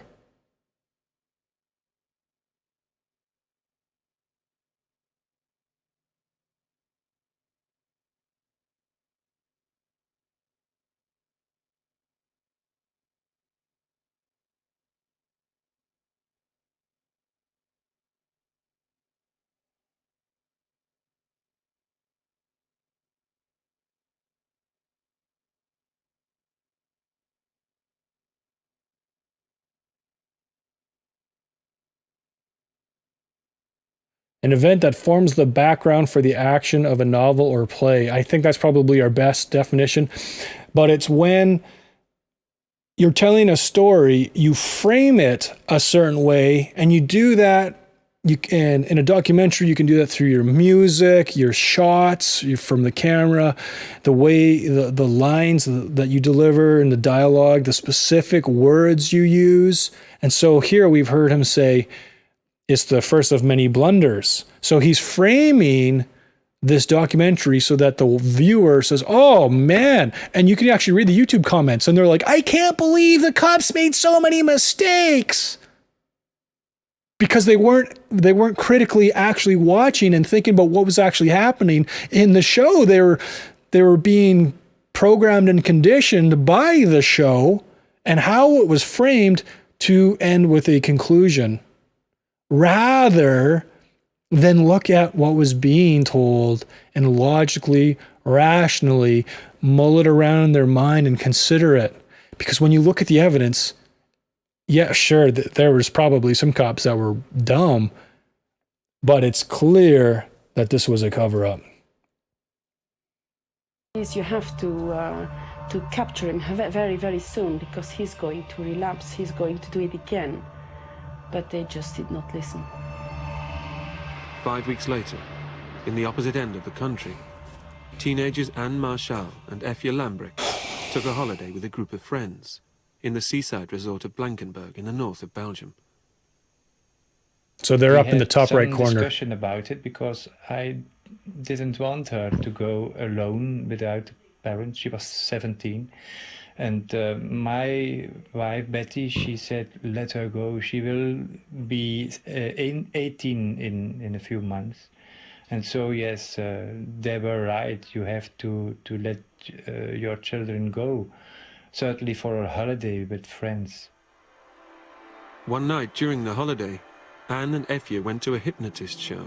Oh yeah, not a good idea. That gentleman you just saw obviously was in the other documentary, looked a little different, and he was sitting in front of a board with a picture of his daughter on it. They didn't talk much about his daughter and her friend in that documentary, but this one covers it a little bit more. Which, a member of the audience, again, if you're trying to investigate things, you want as many perspectives and angles as possible. When detectives actually go out and try and solve murder cases and homicides, any sorts of crimes, they get as many testimonies as possible. And the testimonies won't always be exactly the same because we all look at things from different perspectives, but there will be pieces within the testimonies that are always the same and point towards the truth. And from that, you can start putting together a good case. And you'll see by the end of this, it's beyond a reasonable doubt, there were pedophile rings that Marc Dutroux was working in, and in order to, make money, whatever, live his life, and it was covered up. Filmed the girls on stage. These images would be the last that Paul Marchal would see of his daughter. Later, they were caught on security cameras leaving the casino to catch a tram. They never arrived back at their holiday home. One of the friends phoned us on Wednesday evening, and he said Anne and Evie were going to a show in Blankenberge, and it was Tuesday evening, but they are not returned. I said, you had to go to the police. And he said, we were by police, but they don't believe us. They laugh with us. They say that it's not serious, that Anne is 17 and Evie is 19, and that they will be somewhere with friends, boyfriends or something like that, that they are doing a sort of adventure. I said, no, it's not possible. And we were very worried. And at that moment, I thought they are murdered. I thought at that moment they are violated and murdered. So imagine, you're 17, 18, whatever, and you go and stay at a hostel somewhere, and while you're at the hostel, you go and take in some of the sights. And I've stayed at hostels all throughout my life, but you don't come back for 2 or 3 days, and the friends that you met there are now telling the police, and the police are like, oh, they probably met some guys. Sure, fine. Young women, they go meet some guys, and they decide to shack up at their place. Well, guess what they do, friends? The next morning, whatever, they go back and they check out of the hostel, they get all of their stuff because it's valuable to them, and they tell people, yeah, here's what we're doing now. So to chalk that up just to ineptitude, I don't know. I mean, to think that every single police station where people are taking reports are in on it, I think that might be a bit steep, but it's incredulous. Like the parents of Julie and Melissa, the Marchals felt let down by the police investigation. Frustrated, they started their own poster campaign to look for the girls, searching over Europe and across the world. But despite the search efforts, no trace of Anne and Effie were found, and no connection was made between their disappearance and that of Julie and Melissa, nor that there may be a serial kidnapper on the loose. It would be obvious to anyone they'd been abducted. I mean, it could not be that these girls had just got lost and strolled off and died somewhere, especially when invariably they went in pairs. Exactly. It just looked as though that someone was very active. Nobody in Belgium, inside the police force, was so intelligent to think that if 2 girls are kidnapped in June and 2 others are kidnapped in August, it might be the same criminal. That seemed to be too complicated for them.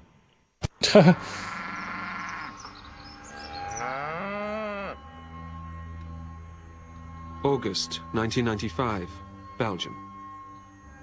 In the past 2 months, 4 girls had vanished from opposite ends of the country. The local police departments investigating the disappearances of Anne and Effie and Julie and Melissa were getting nowhere. They had even failed to make a connection between the cases that would point towards a serial kidnapper. But 100 miles away, in Charleroi, another department within the police force, the National Gendarmerie, had received some disturbing information, pointing them to a prime suspect.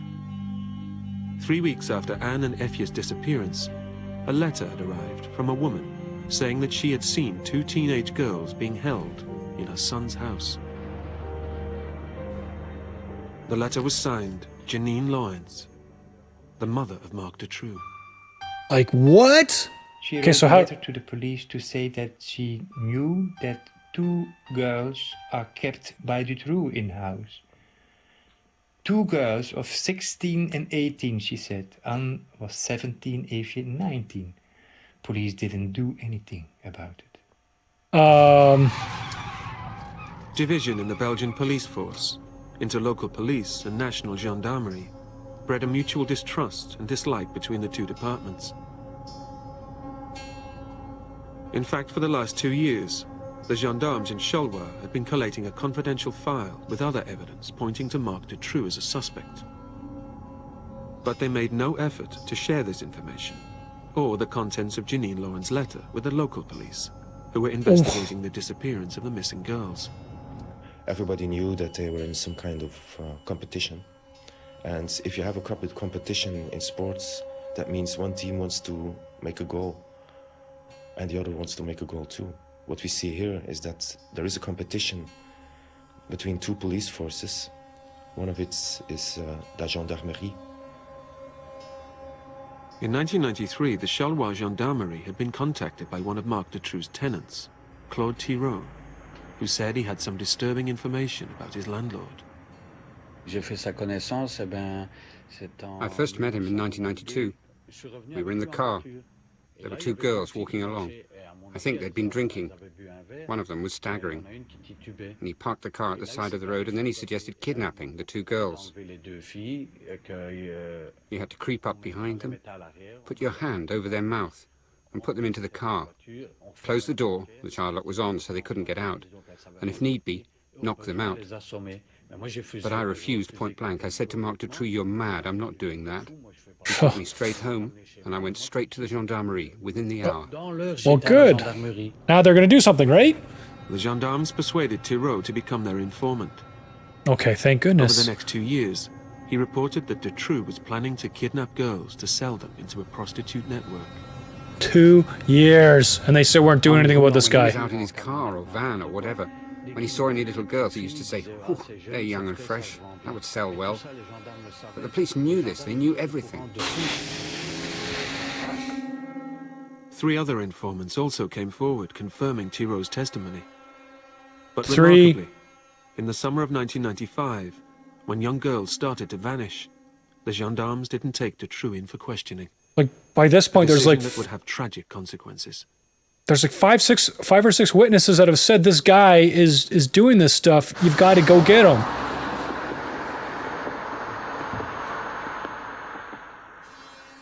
Born in Ixelles in 1956, Dutroux grew up in Aubay, a small village near Charleroi in Belgium.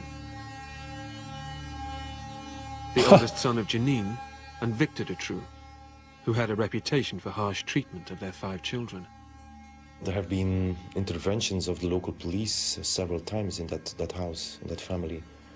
There are neighbors who already at that moment, in the moment itself, had their testimonies about this kid being beaten all the time. That's sad. But it doesn't mean you get to grow up and become a pedophile. Dutroux was forced to take a 1-hour walk and then a train journey to school every day on his own.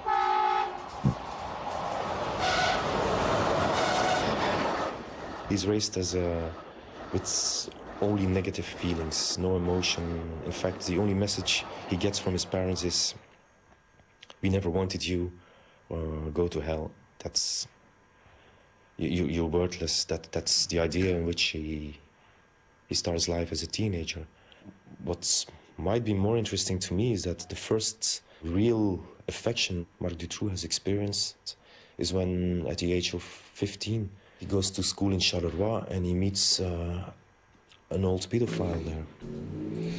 So friends, that is all too common a story. It's called grooming, when an older pedophile comes along and pretends like they love and they're kind to a younger person, and it's just to take advantage of them, to gain their trust, and then, you know, I guess you could almost use the word seduce them. And it's so gross. Growing up, I I knew, you know, some people that began relationships with homosexual relationships with older guys, and it was pedophilia. You know, well, one of them, the boyfriend of 2 or 3 years older, was, I think, in grade 12, but he might have already graduated. You know, and it wasn't love, it wasn't kindness, it wasn't compassion. It was taking advantage of someone. And the guy that did that to the friend of mine, I think he'd developed a relationship with someone who was not a youth, a minor, was an adult before that, and introduced him to it all. And I mean, you go look, and like, there's stories like this all the time. And this is the first. He denies it because Dutroux is a macho after all, but it's absolutely clear that at the age of 14, 15, Marc Dutroux is a boy prostitute. These are the visions in which he gets an adult. Sex is commercial. As a young adult, Dutroux would hang out at the local ice skating rinks, where he found he had easy access to young girls. So we already heard about this. Yeah. The manager of the Charleroi ice rink received complaints that Dutroux was tripping them up so he could touch them. Gross. I just wanted to add that, like, me, and this is of course anecdotal evidence, the statistics are so hard to find on pedophilia and who's actually been victimized, but in my elementary school, I think there were like 3 kids out of 30 that had been molested in my class. Those are just the ones that we knew about. So, I mean, that's 10%. And I would not be surprised if it was higher than that. It was here that he met his wife, Michelle Martin. In 1985, 3 years after they met, Dutroux and Martin were arrested by police. Dutroux was found guilty of the abduction and rape of 5 women. Michelle Martin was also sent to prison for her role in the crimes. Michelle Martin is always presented as a weak woman, totally under influence of the monster Marc Dutroux. If you look to the facts of 1985, that's the first series of kidnappings. You can see that Michelle Martin, at least 2 occasions, drives the car while Dutroux grabs a girl in the street.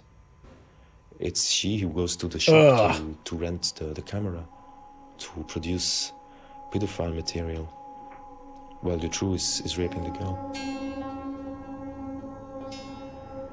Dutroux was released from prison in 1992, after serving just 6 years of his 13-year sentence.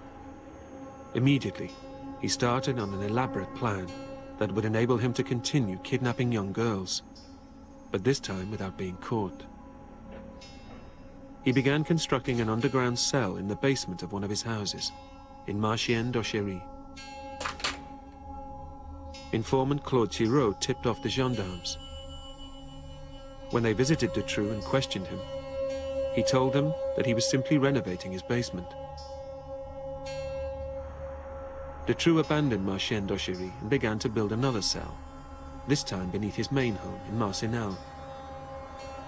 By the summer of 1995, when Julie and Melissa went missing from Liège, Dutroux's cell was complete. A few weeks after the disappearing of Julie and Melissa, they know everything about Marc Dutroux, everything they need to know. They know about his trial in 1989. They have 4 people who have informed the police spontaneously to say that Marc Dutroux asked them to help kidnap girls. They know he has this stupid idea about cages, putting kids in there. if you need to know where Julie and Melissa are, the police has all the answers. They have the whole file. The question remains, why didn't they arrest him? Yeah, exactly. Instead of arresting Dutroux, the gendarmes started a secret surveillance operation on his house in Marcinelle, codenamed Othello. So this is why I wanted to show this documentary specifically, because this this monster of the gendarmerie is Inspector René Michaud. In charge was gendarme René Michaud. René Michaud was the man in charge. He monopolized all the information that came in about Dutroux in the second half of 1995. It's all going to René Michaud. And he puts it in his bag and he says, "This is my secret operation. I keep my information here." He's hoarding the evidence that's coming Under in. Operation Othello, the gendarmes watched the house for 5 months. This is For some insane. reason, made no further moves on Dutroux. Then, on December the 6th, he was arrested by the local police for car theft and placed in custody. The gendarmes, hearing that the police were planning to search the house, became alarmed. La gendarmerie, Monsieur Michaud. The gendarme, Monsieur Michaud, hurried to the examining magistrate, stepped into the room, and said, "Don't send an ordinary police commissioner. Send me, Michaud, because I know Dutroux, and I've had him under surveillance for some time." So, they didn't send a police commissioner, they sent Michaud. So that subtitle said that's Marc Dutroux's lawyer, his defense lawyer back 10 years ago, or 15 years ago now, it's 2005.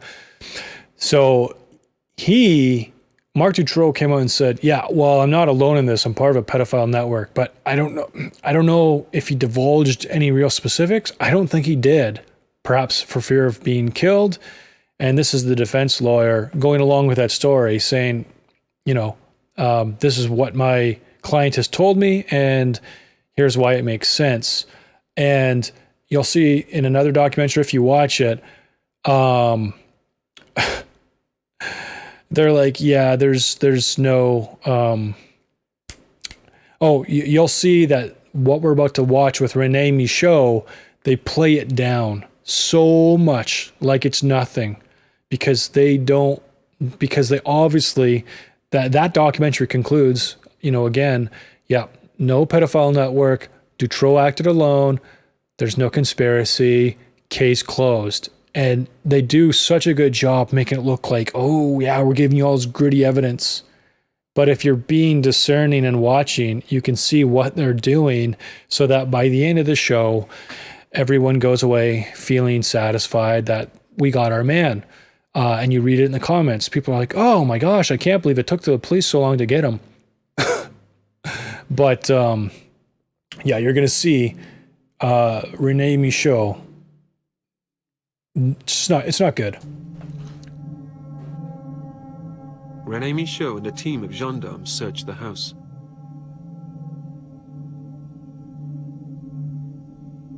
They discovered a stash of video cassettes.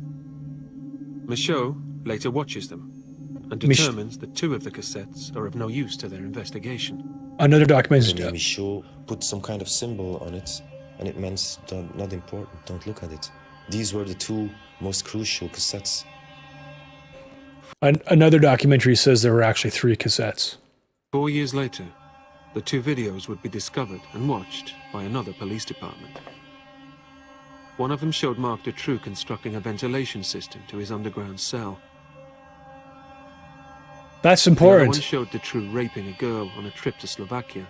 That's and other important. images of a group of young gypsy children, undressed below the waist. That's disgusting. You may not be familiar of the gypsy culture in Europe, and in the UK and whatever, where people kind of squat off the land in their little villages. But he obviously is not kidnapping a group of little kids and saying, "Hey, take down your pants so I can take a picture." What's obvious is that the parents in the gypsy caravan club or village or whatever are allowing people to do this to their kids. That should make you want to vomit. Michaud had also missed a third cassette. Okay, there you go. A recording of the parents' appeal on Julie and Melissa's disappearance. Like, why would you have that unless you're involved? Michaud and a locksmith then went into the cellar that connected to the hidden cell. He went downstairs into the cellar, alone, with the locksmith who'd opened the door, where the gendarmerie suspected Julie and Melissa were, in a hidden cell, because Dutroux was a man who abducts girls and has a reputation for having a hiding place in his cellar. Well, he went down alone with the locksmith into the cellar.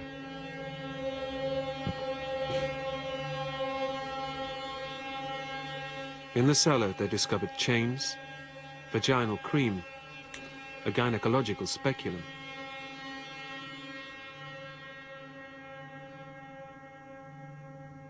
Oh, it's so disgusting. René Michaud is supposed to be looking for a hidden cage. He hears the whisper of voices of children. There's a guy next to him who's helping him. He hears these voices too, and he says, strange, we have children's voices here. The reaction of René Michaud, he shouts, silence. And of course, there's no whispering anymore. And they leave. So in the documentary I was just talking about, where they play down René Michaud's purposeful obstruction of the investigation, where they just kind of played off like he's just made some mistakes. No. They barely even focus on him, actually. But that gentleman, the criminal investigator who was the journalist or whatever, they barely give him any time. And whenever they are actually videotaping him, you can see they're not portraying some of the most damning evidence he's saying, like this right here, like where René Michaud screams out silence when they hear little kids, and of course the kids stop, and he says, "Okay, that's fine. There's nothing going on here." And so, like I said, that documentary, as you know, telling as it was trying to make you think it was, and as unbiased perhaps as they were trying to make people believe they were protecting the truth from coming out. The locksmith was questioned, and the locksmith said, "I heard the voices so well that I said to Michaud, I'm not leaving here before we've stripped the place. Those voices are in the house." Wow. And Michaud responded on the 13th of December in the cellar, "Who's the gendarmerie officer here, you or me?" Then I went home, I told my wife, and I kept my mouth shut. Operation. So just in case you guys don't know, and if you're a woman watching this, you know what a vaginal specula is. It's a device that's used by OBs or gynecologists to open up the vagina in order to look inside to make sure everything's healthy. Why does Marc Dutroux have this device while he's kept 2 8-year-old girls captive in this cellar? Like, that is the most horrifying thing I can even think of. Okay, so he's about to start talking about Operation Othello. Operation Othello was called off. Michaud reported to his superiors that they had found nothing and that Dutroux was free from suspicion. You gotta be kidding me! The question is this all go back to a competition between two police forces? Obviously not. One player in the team who's standing before an empty goal, having 20 occasions to put the ball in the goal, but for some strange reasons he always hits left, right, over, but he never does what a normal policeman should have done.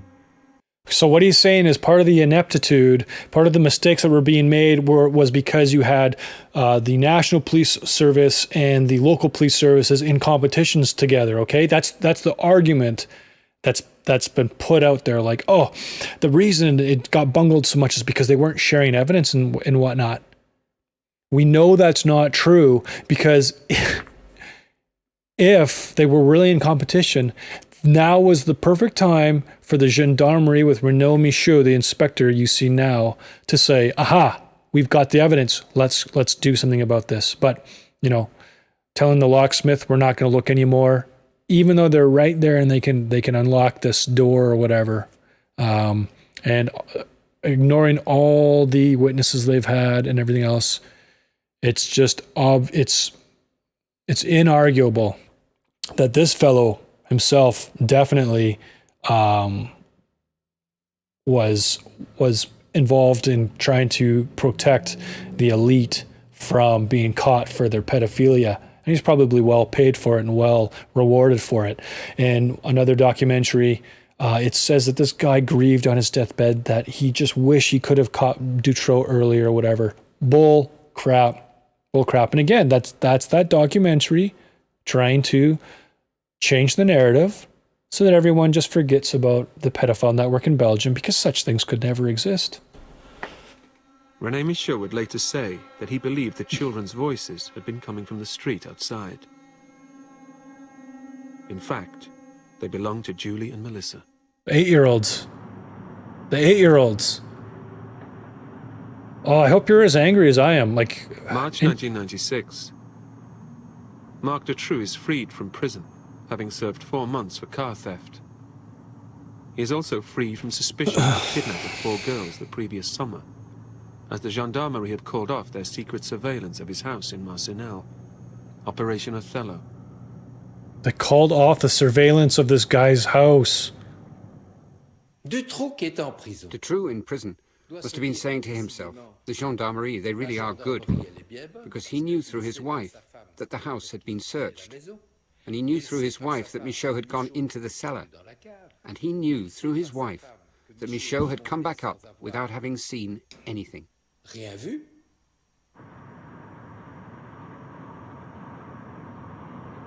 On the 9th of August, Dutroux and an associate, heroin addict Michel Lelièvre, drove 80 miles to the town of Bétry. Time to get another girl.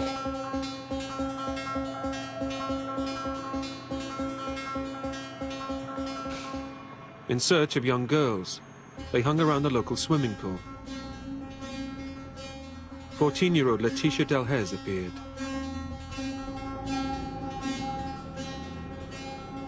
She didn't return home, but Dutroux's luck was about to run out.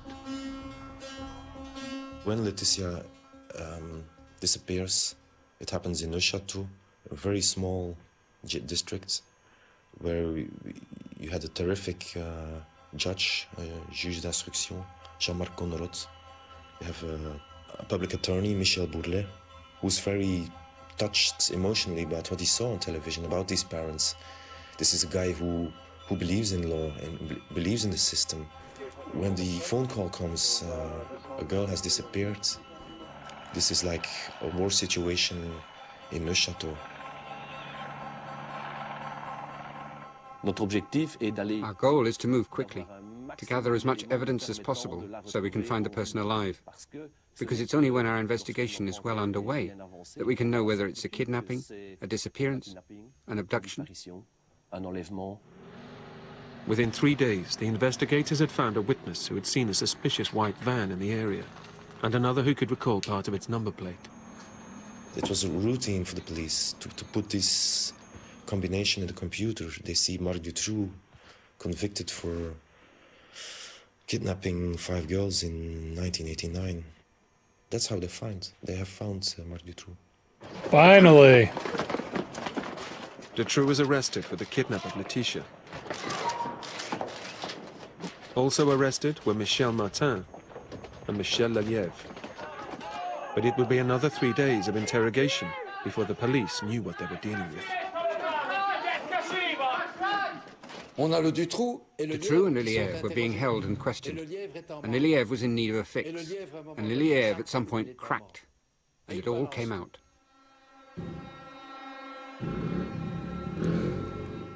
The interrogators confronted Dutroux with Lelièvre's confession that they knew now where Laetitia was.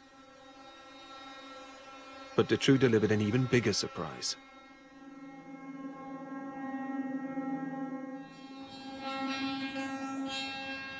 He confessed that 2 months earlier, in the small town of Caen near Tournai, he had kidnapped another girl, 12-year-old Sabine Dardenne.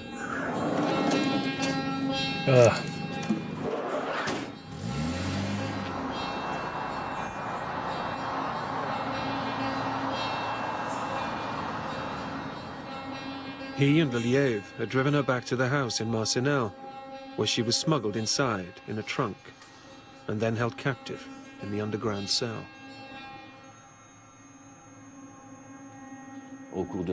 During the interrogation, well, Marc Dutroux said, "It's not one girl I'm going to give you, but two." And he pointed to a photo behind me, and it was Sabine's photo. And I turned round and I said to him, "That's Sabine." And he said to me, "Yes." They didn't know about Sabine Dardenne. They didn't know anything about this. It was a complete surprise to find a second girl. The police took Dutroux back to the house in Marcinelle. They needed him to show them the hiding place where they would find Laetitia and Sabine.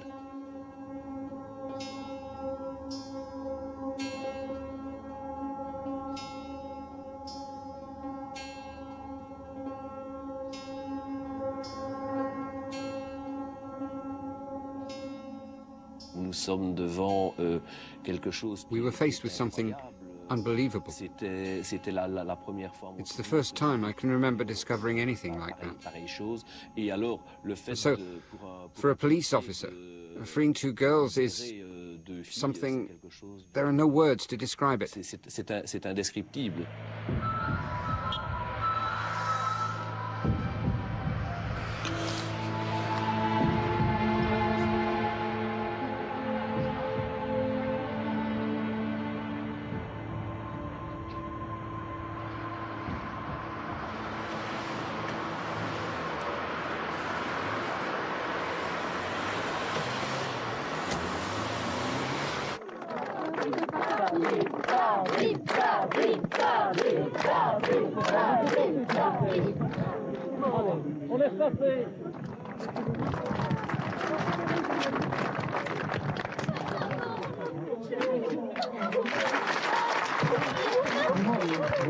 It's so tragic because Marc Dutroux had told this young girl who's like 12 that she was being kidnapped for a ransom for some powerful people, but her parents refused to pay the ransom because they didn't love her.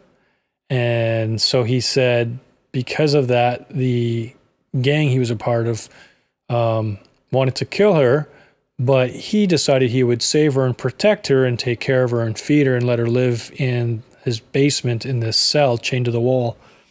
And that because he was so nice and taking care of her, she should provide payment in return. And of course, he abuses her for like 79 days until she's rescued. And he also allows her to, it's so awful to even talk about, allows her to write letters to her friends and family. And in the letters, she writes about how sorry she is for being selfish and rude, and how she'll listen better, and how she just hopes, she's writing this because she hopes that her parents will change their mind and come and pay the ransom. And of course, he didn't mail any of these letters, he just threw them away. But that is just so diabolical. It's just the most awful evil. And at one point she asks if she can have one of her friends from school over because she's so lonely, and that's when he ends up a week later kidnapping Laetitia. How's it going, guys? Levi, Dave, welcome to the show. As Sabine and Laetitia were returned home. But within days, the horror of what they had to suffer began to surface.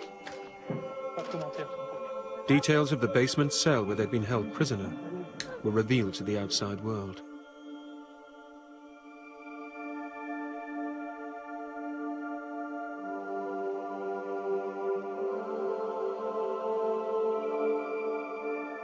I've been into that cage. If you see a picture of it, if you're going to show pictures of that cage on television or in a newspaper, it can never describe what it's really like. It's like this. You can't, if you try to spread your arms, you can't get any further than this. You can't stand there. It comes only till here. This you wouldn't even put a dog in a space like that. The cell had been meticulously hand-built by Dutroux. Michel Martin had painted it yellow. The girls were kept there, often with no water, no electricity, and fed on cold tinned food and mouldy bread. Once released, they were taken upstairs and chained to the bed so they wouldn't escape. There they were subjected to frequent rapes. Dutroux referred to 12-year-old Sabine as his new wife.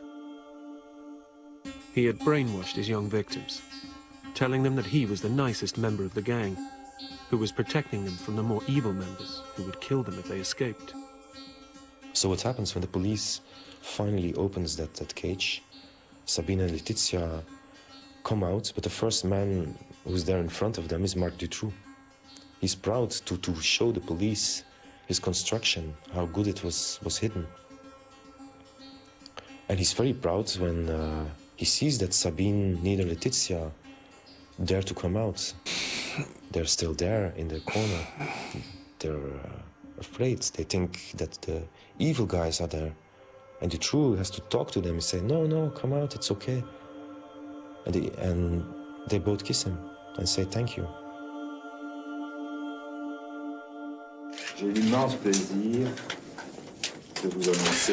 I'm immensely pleased to announce to you that we have found Letitia healthy and safe, but also Sabine.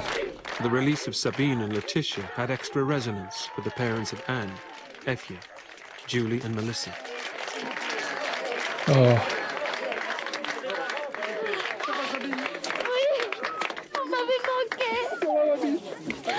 For me, it was a proof that I was right by saying all that year that it was possible that we could find Anne and Effie alive.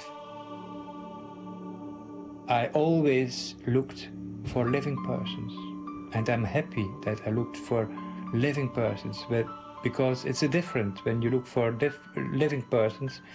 You really look, you don't waste a second. And I'm pleased that I did it, because now I can say I did everything to look for them. Files of other missing children around the country flooded into Neufchâteau. Bourlet and Connerot and their team worked continuously, searching other properties connected with Dutroux. They still had that hope, maybe we find another cage with living girls somewhere. But it soon became clear that the search efforts had come too late. On August the 17th, 2 days after the release of Sabine and Letitia, the bodies of Julie and Melissa were discovered, buried in Dutroux's garden in Sarre-le-Boussier.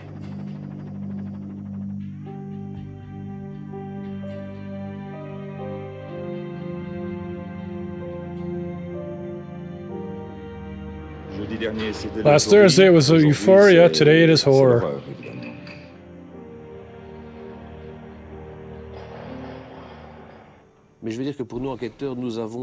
I mean, for us investigators, emotionally, we went through the various stages in reverse. We started, I'd say, with something that was joyful. The discovery of Sabine and Letitia. And then we moved toward the discovery of things that were extremely sad. Other children, including Anne and Effie, were still missing. The Belgian police requested the help of the British police team that had been involved in the case of Fred and Rosamund West to help in the search. It was just like being back at Cromwell Street. The media were there in their hordes, they were camped out everywhere, and they would not go away. John Bennett and the Belgian police were to search each of Dutroux's 6 houses in the area, looking for missing children. The search moved to a house in Jumet, where neighbors had informed police that Dutroux had been using digging equipment in the garden. Dutroux was very capable of disguising what he had done. He had gone to a lot of trouble to bury and hide his victims. Anyone who considers using a JCB or an earth-moving truck to put somebody something like 15 foot below the ground just shows them to be what they are, controlling psychopaths who are extremely devious. A week after the arrival of Bennett's team, they uncovered the bodies of 2 girls. Anne and Evja had been drugged and buried alive. That's awful. Alleszins één vraag voor ons is opgelost. Above all, one question has been solved for us. That is that we don't have to search anymore. That they have been found.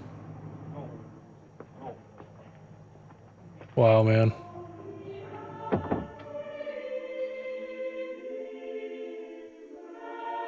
The nation grieved. For the families, their search had come to an end. But the shockwaves of the case had only just started. Grief turned to anger as details of the bungled investigation came out. Bungled investigation. Yeah, right. Neufchâteau, Palais de Justice.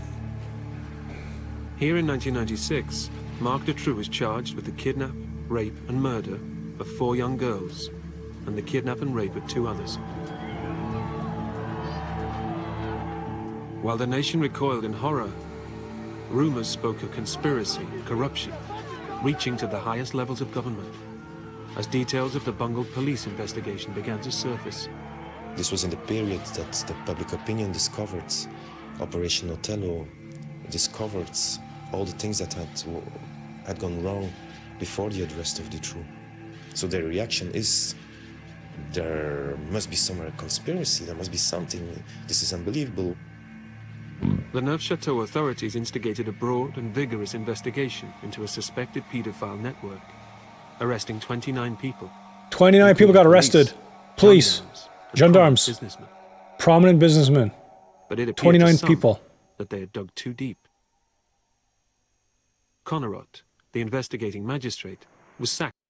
Like they're saying, oh, there was no pedophile ring, and the only reason that these guys didn't catch him sooner was just because of ineptitude. And yet, like, how can this documentary go and say that, and then in the next breath say, oh, and by the way, when they actually investigated, they arrested 29 people, gendarmerie, the national police, local police, did they say judges? But as well as business people. Like, obviously, yeah. From the case, under a tenuous accusation that he had lost his objectivity, compounding rumors of an establishment cover-up. Naturally so. The situation in Belgium was like a revolution. Belgians took to the streets in protest. Workmen went on strike, and firemen turned their hoses on official buildings. The protest culminated in the biggest demonstration since the Nuremberg rallies, the White March. Notice no riots, no looting. To represent the innocence of the children. This is how you hold a protest. It was the biggest manifestation ever. There were no posters in the streets to say you go to Brussels that day for the White March. It was a word that was spread amongst Belgians. There wasn't even much publicity on radio and television. Everybody knew that you had to be there. There were more than 300,000 people marching to the streets of Brussels.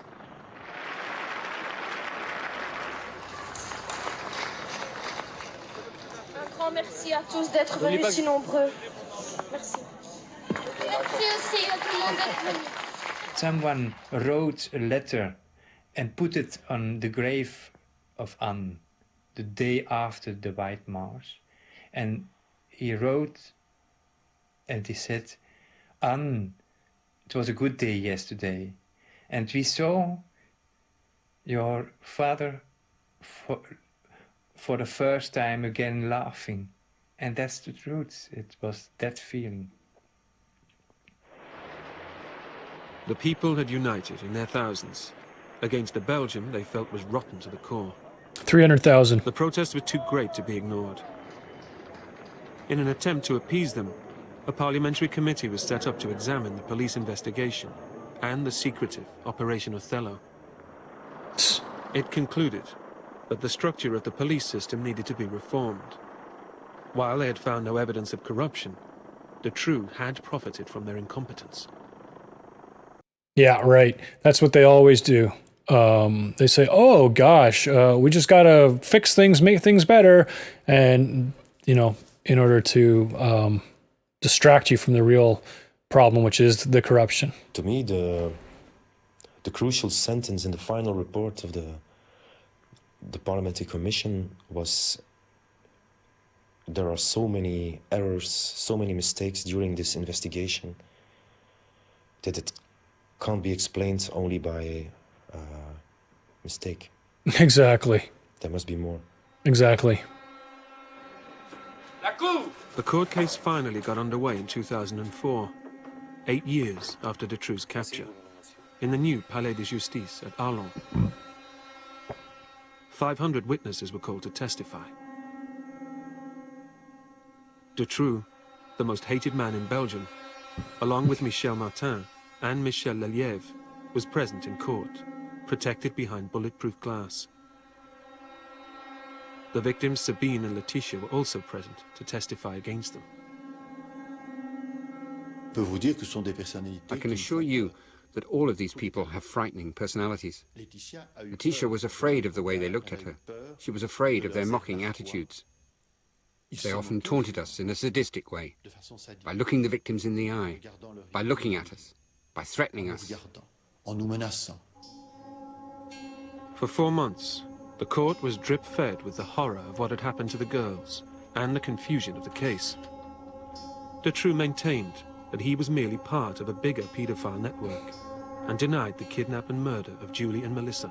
I would love to hear that evidence. As the Like, what does he basement cell say? became the center of the tragedy, it also became the focus of the case. The court heard that Julie and Melissa had been alive in the cell at the time that René Michaud had searched the house.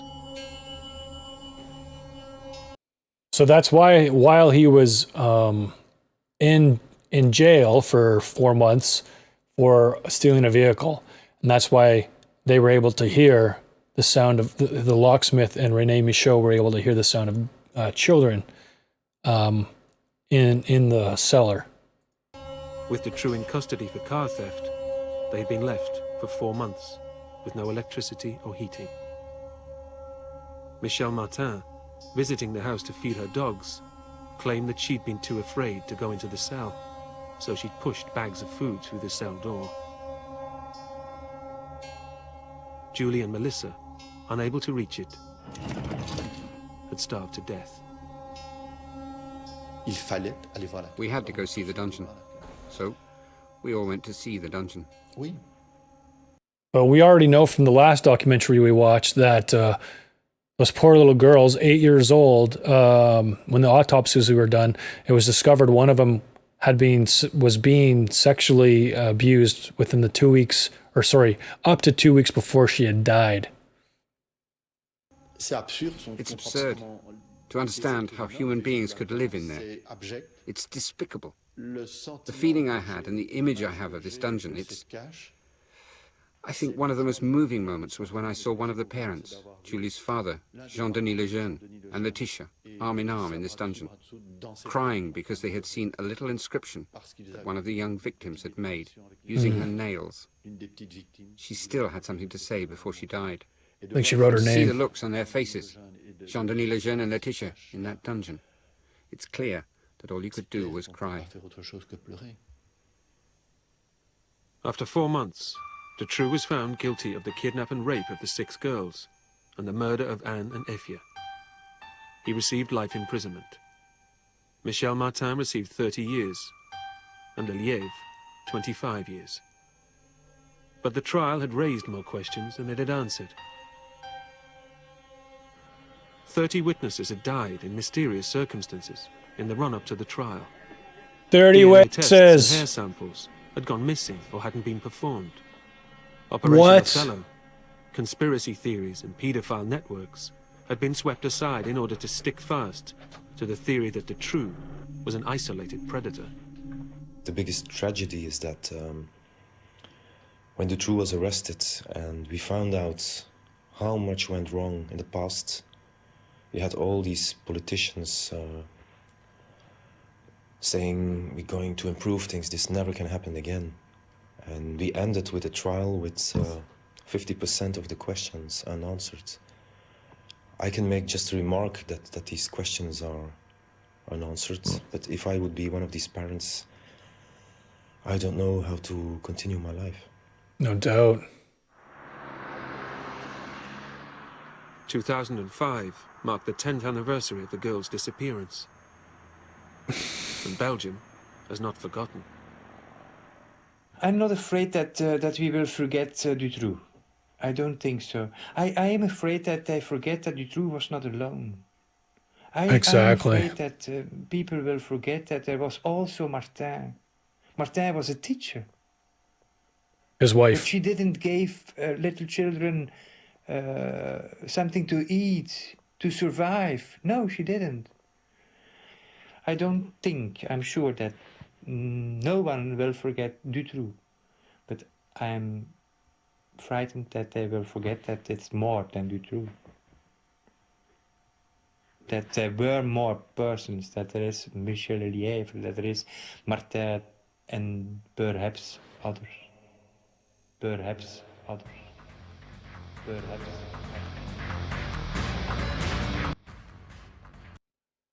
So you've got the pub owner, Michel Nihu, the businessman. They talked about him a lot more in the last video. And he ends up getting 5 years, like I said before, for drugs, but not for any connection to this. But he was known, I think at least allegedly, for throwing sex parties for prestigious people. And then on top of that, it's alleged that it was, pedophile sex parties sometimes, depending on who the clientele were. And I mean, I don't know how long everybody's been tuned in for this, but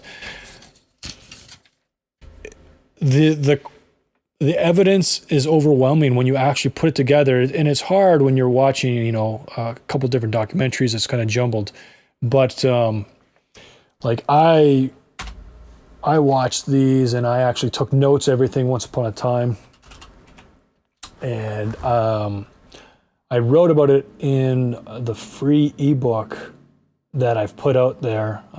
This is it here, yeah, and I mean, it's just startling. Marc Dutroux. Here we are.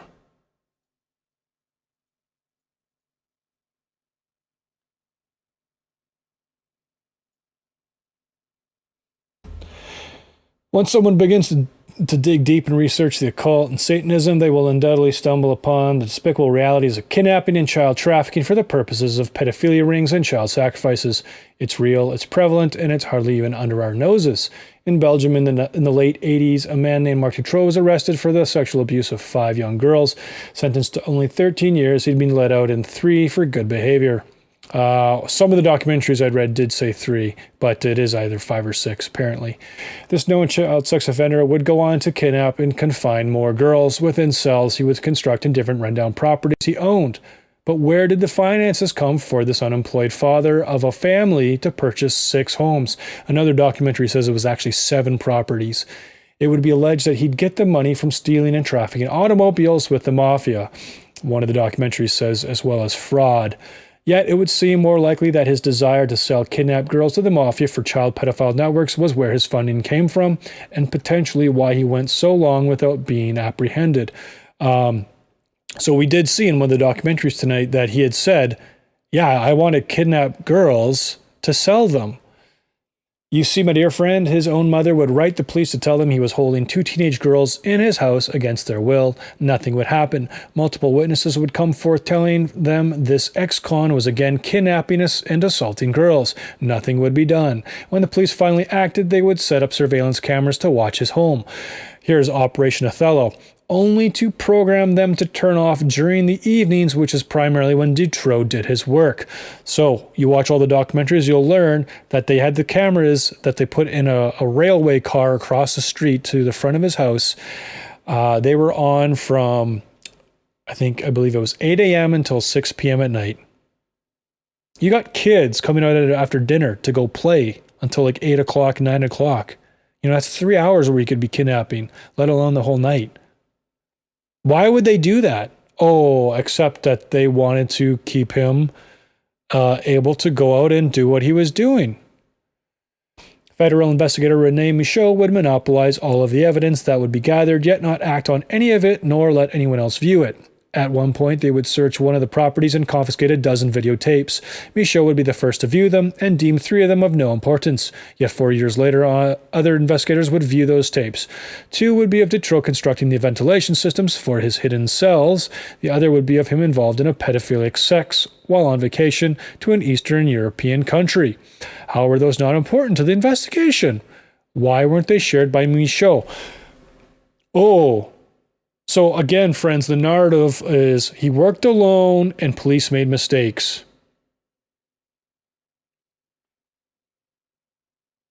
Anyone who believes that, I hope you will be held to account, because to just ignore evil is such an abomination, and to deny evil when the evidence is presented to you. Obviously, Rene Michaud was holding these things to protect people and to keep this guy free on the street to keep doing what he was doing until they could get other people to replace him. Finally, when the police were instructed to go and search Dutroux's property, which was suspected of housing 2 recently kidnapped girls, Michaud would demand he be the one to go. So a team went, but he wanted to lead that investigation, we learned from the documentary, and he went down in the basement. While in the cellar with the locksmith who got them into the residence, they would find various sexual objects and paraphernalia. Then the whimpers of children would be heard, at which Michaud would angrily shout for silence. At that, the whimpering obviously stopped. Michaud would then assert that the area was clear and that they could go, but the locksmith resisted, saying he didn't want to leave until they'd searched every last inch of the area on account of the sounds of potential children. Michaud would intimidate the locksmith into conceding with the question, "Who's the gendarmerie here?" referring to his position as a federal police agent. So basically, what does your opinion matter? I'm the guy in charge. Let's get out of here. And would say later that he thought it was the sound of children out in the street, didn't realize it was kids right there 2 meters away from him behind a wall.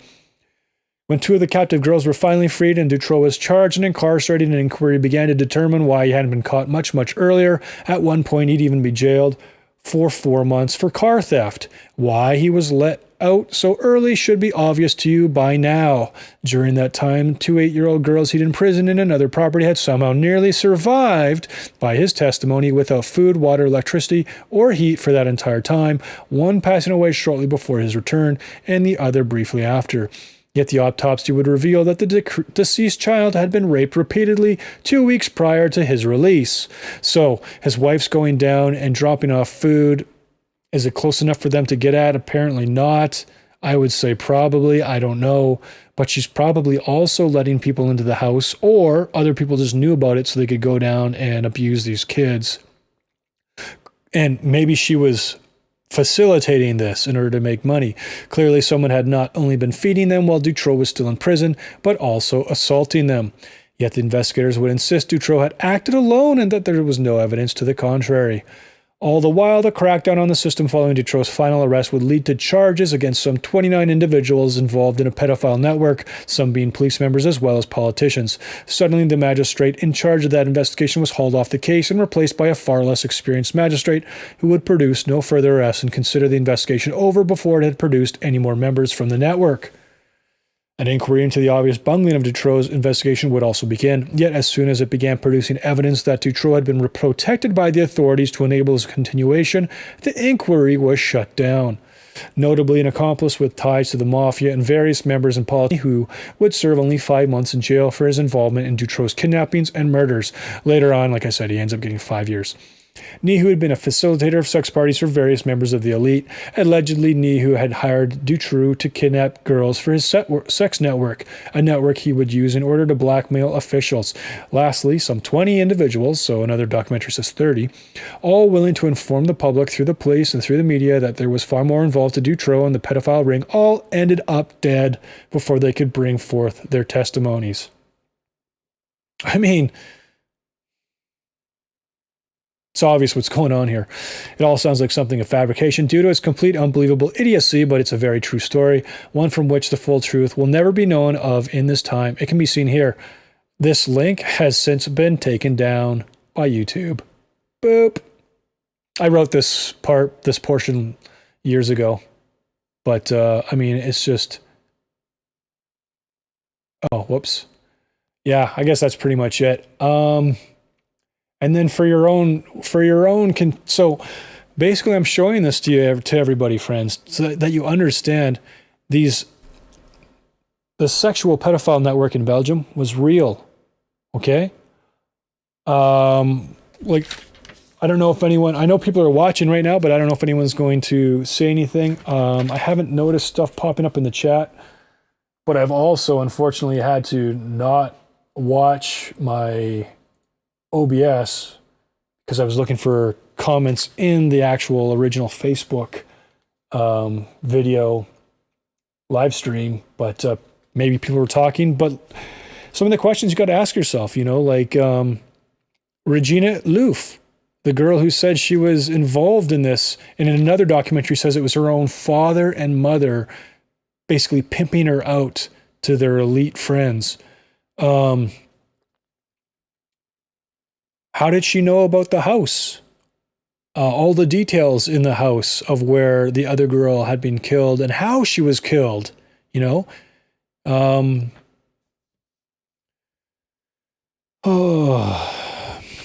There were so many witnesses that were warning police saying, you've got to go look for this guy right now.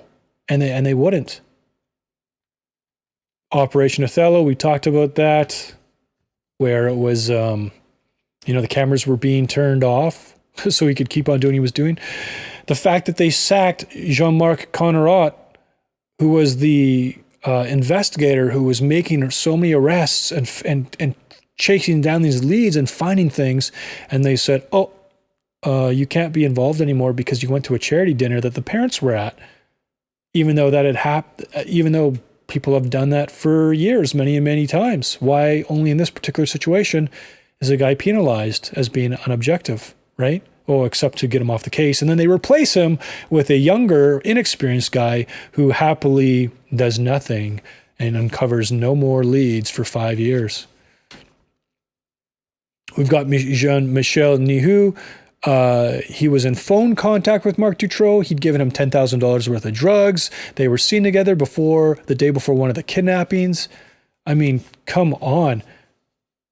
So it obviously was not incompetence. Again, we've got the investigative journalist reporter's take on it, where he gives the comparison of the soccer game, and you have these two competing teams, and the narrative that we're all supposed to believe is that because they're competing, they're not sharing information, and then they're not helping each other, so then mistakes are made and we miss what happens. Except when one of those teams under René Michaud can easily go kick a goal or, you know, score and make the other ones look bad, he stands there in front of the net and purposely misses. So obviously incompetence is nowhere near the full reason behind all of this. Perhaps, you know, with Anne and Nefarious, the two older girls who got kidnapped after they were at the casino watching the hypnotist show, perhaps the police there were indeed just stupid to say, we're not going to look into this because they're old girls. They just met some guys and spent a few days together. Like, that's just, I don't know why you would jump to that conclusion without even investigating it at all. But that could have been an honest mistake, although awful and terrible. Another documentary says the reason they end up being killed so quick was because they were too old for what they wanted to do. But they were still victimized repeatedly by Marc Dutroux and his friends. Awful. And then drugged and buried alive. Like, what a psychopath. You know, you got the mother's letter. Says, there are 2 teenage girls in this house. And, you know, the fact that he owned 5 to 7 properties. I mean, even if they were run down, friends, he was an unemployed electrician. allegedly stealing cars and selling them. And I don't think that's going to be making you enough money to pay your mortgage on all of these different properties, even if in a couple of them you had some tenants. So, that being said, it's obvious this pedophile network existed in Belgium. Well, thank God that's an isolated case. It's never happened since. It's never happened before, right? A person would have to be completely ignorant and naive to believe that this is completely isolated.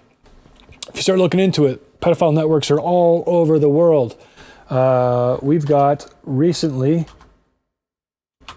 we got the Nexium cult that was under Keith Rainier, this wealthy self-help guru who was getting all these women to come and join. And, but they were all of legal consenting age. That's not true.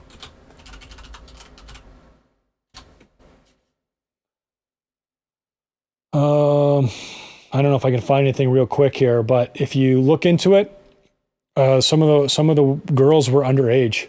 And then, of course, we got Jeffrey Epstein, right?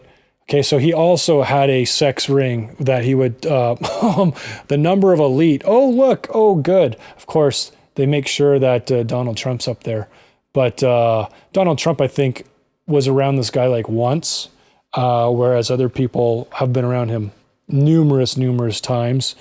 But of course, Google wants to attach these two people. But just awful.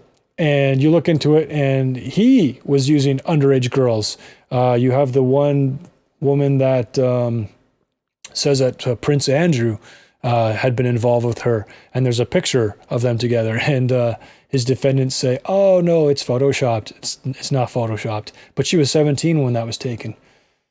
Anyways, this stuff is going on, and the reason I want to share this all because this series, which is called Down the Rabbit Hole, Truth Bombs about the Battle of the Minds, is we have to understand, friends, that there are very powerful people that have agendas over this world, and we are headed down that path because they have so much power, influence, and control.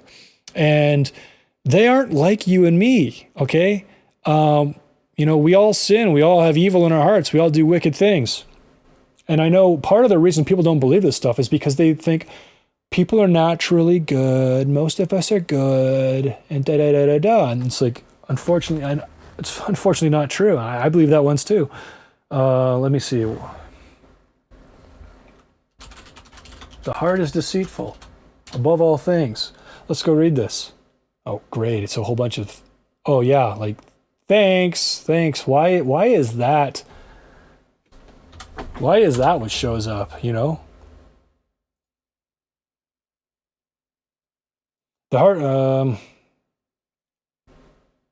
heart is deceitful above all things and desperately sick. Who can understand it? Jeremiah chapter 17:9. There are none righteous, not one.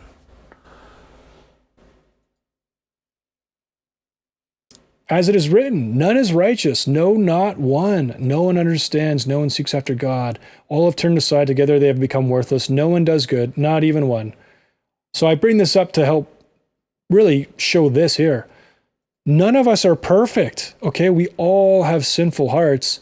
And when you have hundreds of millions and billions of dollars, and you've done it all, you've seen it all, you've participated in any temptation you can think of, the things that you need to do to excite yourself, to get off, unfortunately, they just get darker and darker. And one of the things that some of these people enjoy is the sense of invincibility, of being able to get away with absolutely anything. Okay? So, it's statistically proven. The research has been done. Oftentimes, normal people like us down here, in the lower income brackets that aren't making hundreds of billions of dollars, or don't have hundreds of billions of dollars,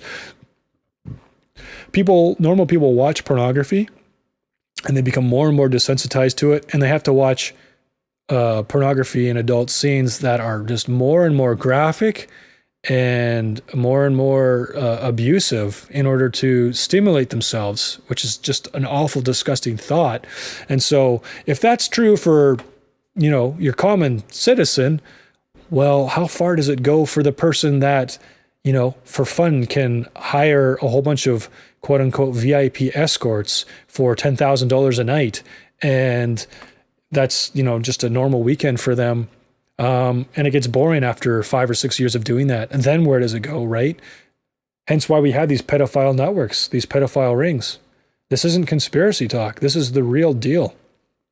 And so I wanted to start us off going right down the rabbit hole, because once people understand that there are powerful, wicked people in this world who have agendas. Well, once you understand there's powerful, wicked people that can just do any awful thing because they know they can get away with it. And we just saw that in Belgium. Like, let's not make a mistake. We just saw that in Belgium. Heck, we saw it with Jeffrey Epstein. He, quote unquote, suiciding himself in his cell while the cameras are off, and while the guards are asleep or on their phones or whatever the heck they were doing, having him being taken off suicide watch and all this other foolishness. It's obvious that that people are being protected so they can continue on in this deviancy. But once we know that that is true, then it becomes easier to understand, well, wait a second, if people that influential are evil, well, if they have like an idea in their head about what's best for the world, and they have the means and the influence to bring it about, well, gosh, it probably isn't a good thing. And that's basically what the series is going to be about, helping people understand that the world we think we live in is nothing like it appears on its face. And anyone who does a little digging, looks behind the veil, sees that things aren't good, and we got to get on the right side of history. We got to get aware of what's going on. So, I think the evidence is pretty clear now, but for some people, you may want to see some more, by all means, or maybe you agree, like, wow, yeah, this must be real. Anyways, and you just think, well, but I still want to see some more. So here's Serial Killers, Monsters of Belgium. Here's the YouTube name, the Belgian Monster Crime Documentary, Marc Dutroux. This is clearly shot and framed to make the viewer go away thinking, oh, okay, well, it was just Marc Dutroux after all, and they got their man, so that's good. That's not the case. And you'll see when you watch this one, they play down Rene Michaud so much. In fact, they barely even talk about him except while he's in the house. And the reenactment is him like, oh, silence.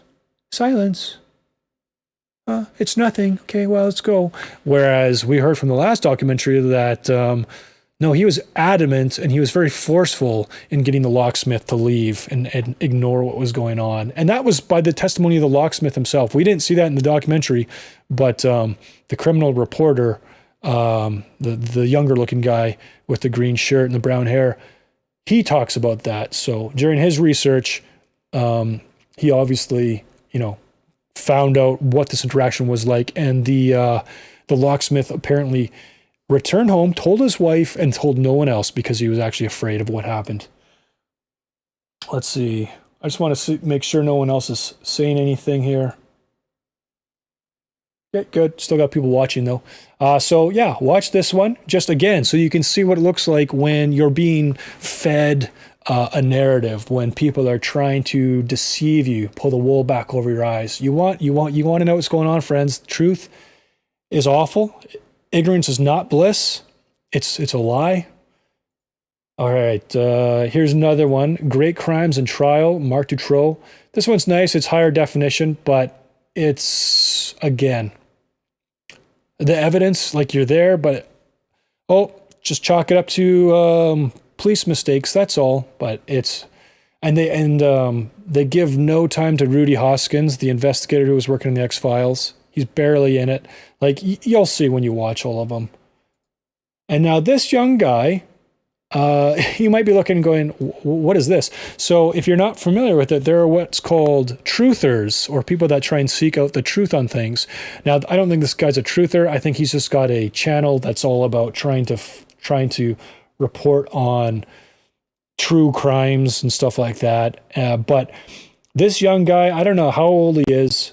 I watched this one last night. Honestly, I didn't really enjoy it just because his I don't like the way he presents. And plus, I didn't show it because I wanted everyone to see true, real, legitimate documentaries, one of which was from the BBC. Not that I think the BBC is a credible source or anything, but I mean, heck, that was 2002. So it's not going to be as skewed 18 years ago as it is now in terms of propaganda. Because yes, that's part of the trajectory we're on. But just to give some legitimacy to what you're seeing, it's not just some guy on YouTube in his parents' like sunroom or whatever where their plants are, making up stuff. But here he directs people to his information, and he says, "Hey, look, if you want to see, where is it? If you want to see my sources, here it is, sources, Bitly, okay? So Bitly is a means, it's a site for making really long URL website addresses short. So there you go. So you press this, and it takes you here. Works cited. Okay, so this is what this young guy did. He read through all of these books, all of these articles, watched all of these shows. And I mean, if you want, you could spend the next 3 weeks doing what he did, which is going through this all and putting it into a timeline like he did. So he's got a 3-part series. So, I mean, my hat is off to him. He did some really good work. And I watched this last night, and it added a lot of information. Like Marc Dutroux had fellow gang members that he was actually working with. So it's 1-part, 2-part. Marc Dutroux, a government cover-up. So I don't know what he concludes with this one. I didn't watch it. And then finally, Marc Dutroux, the dossier, part 3.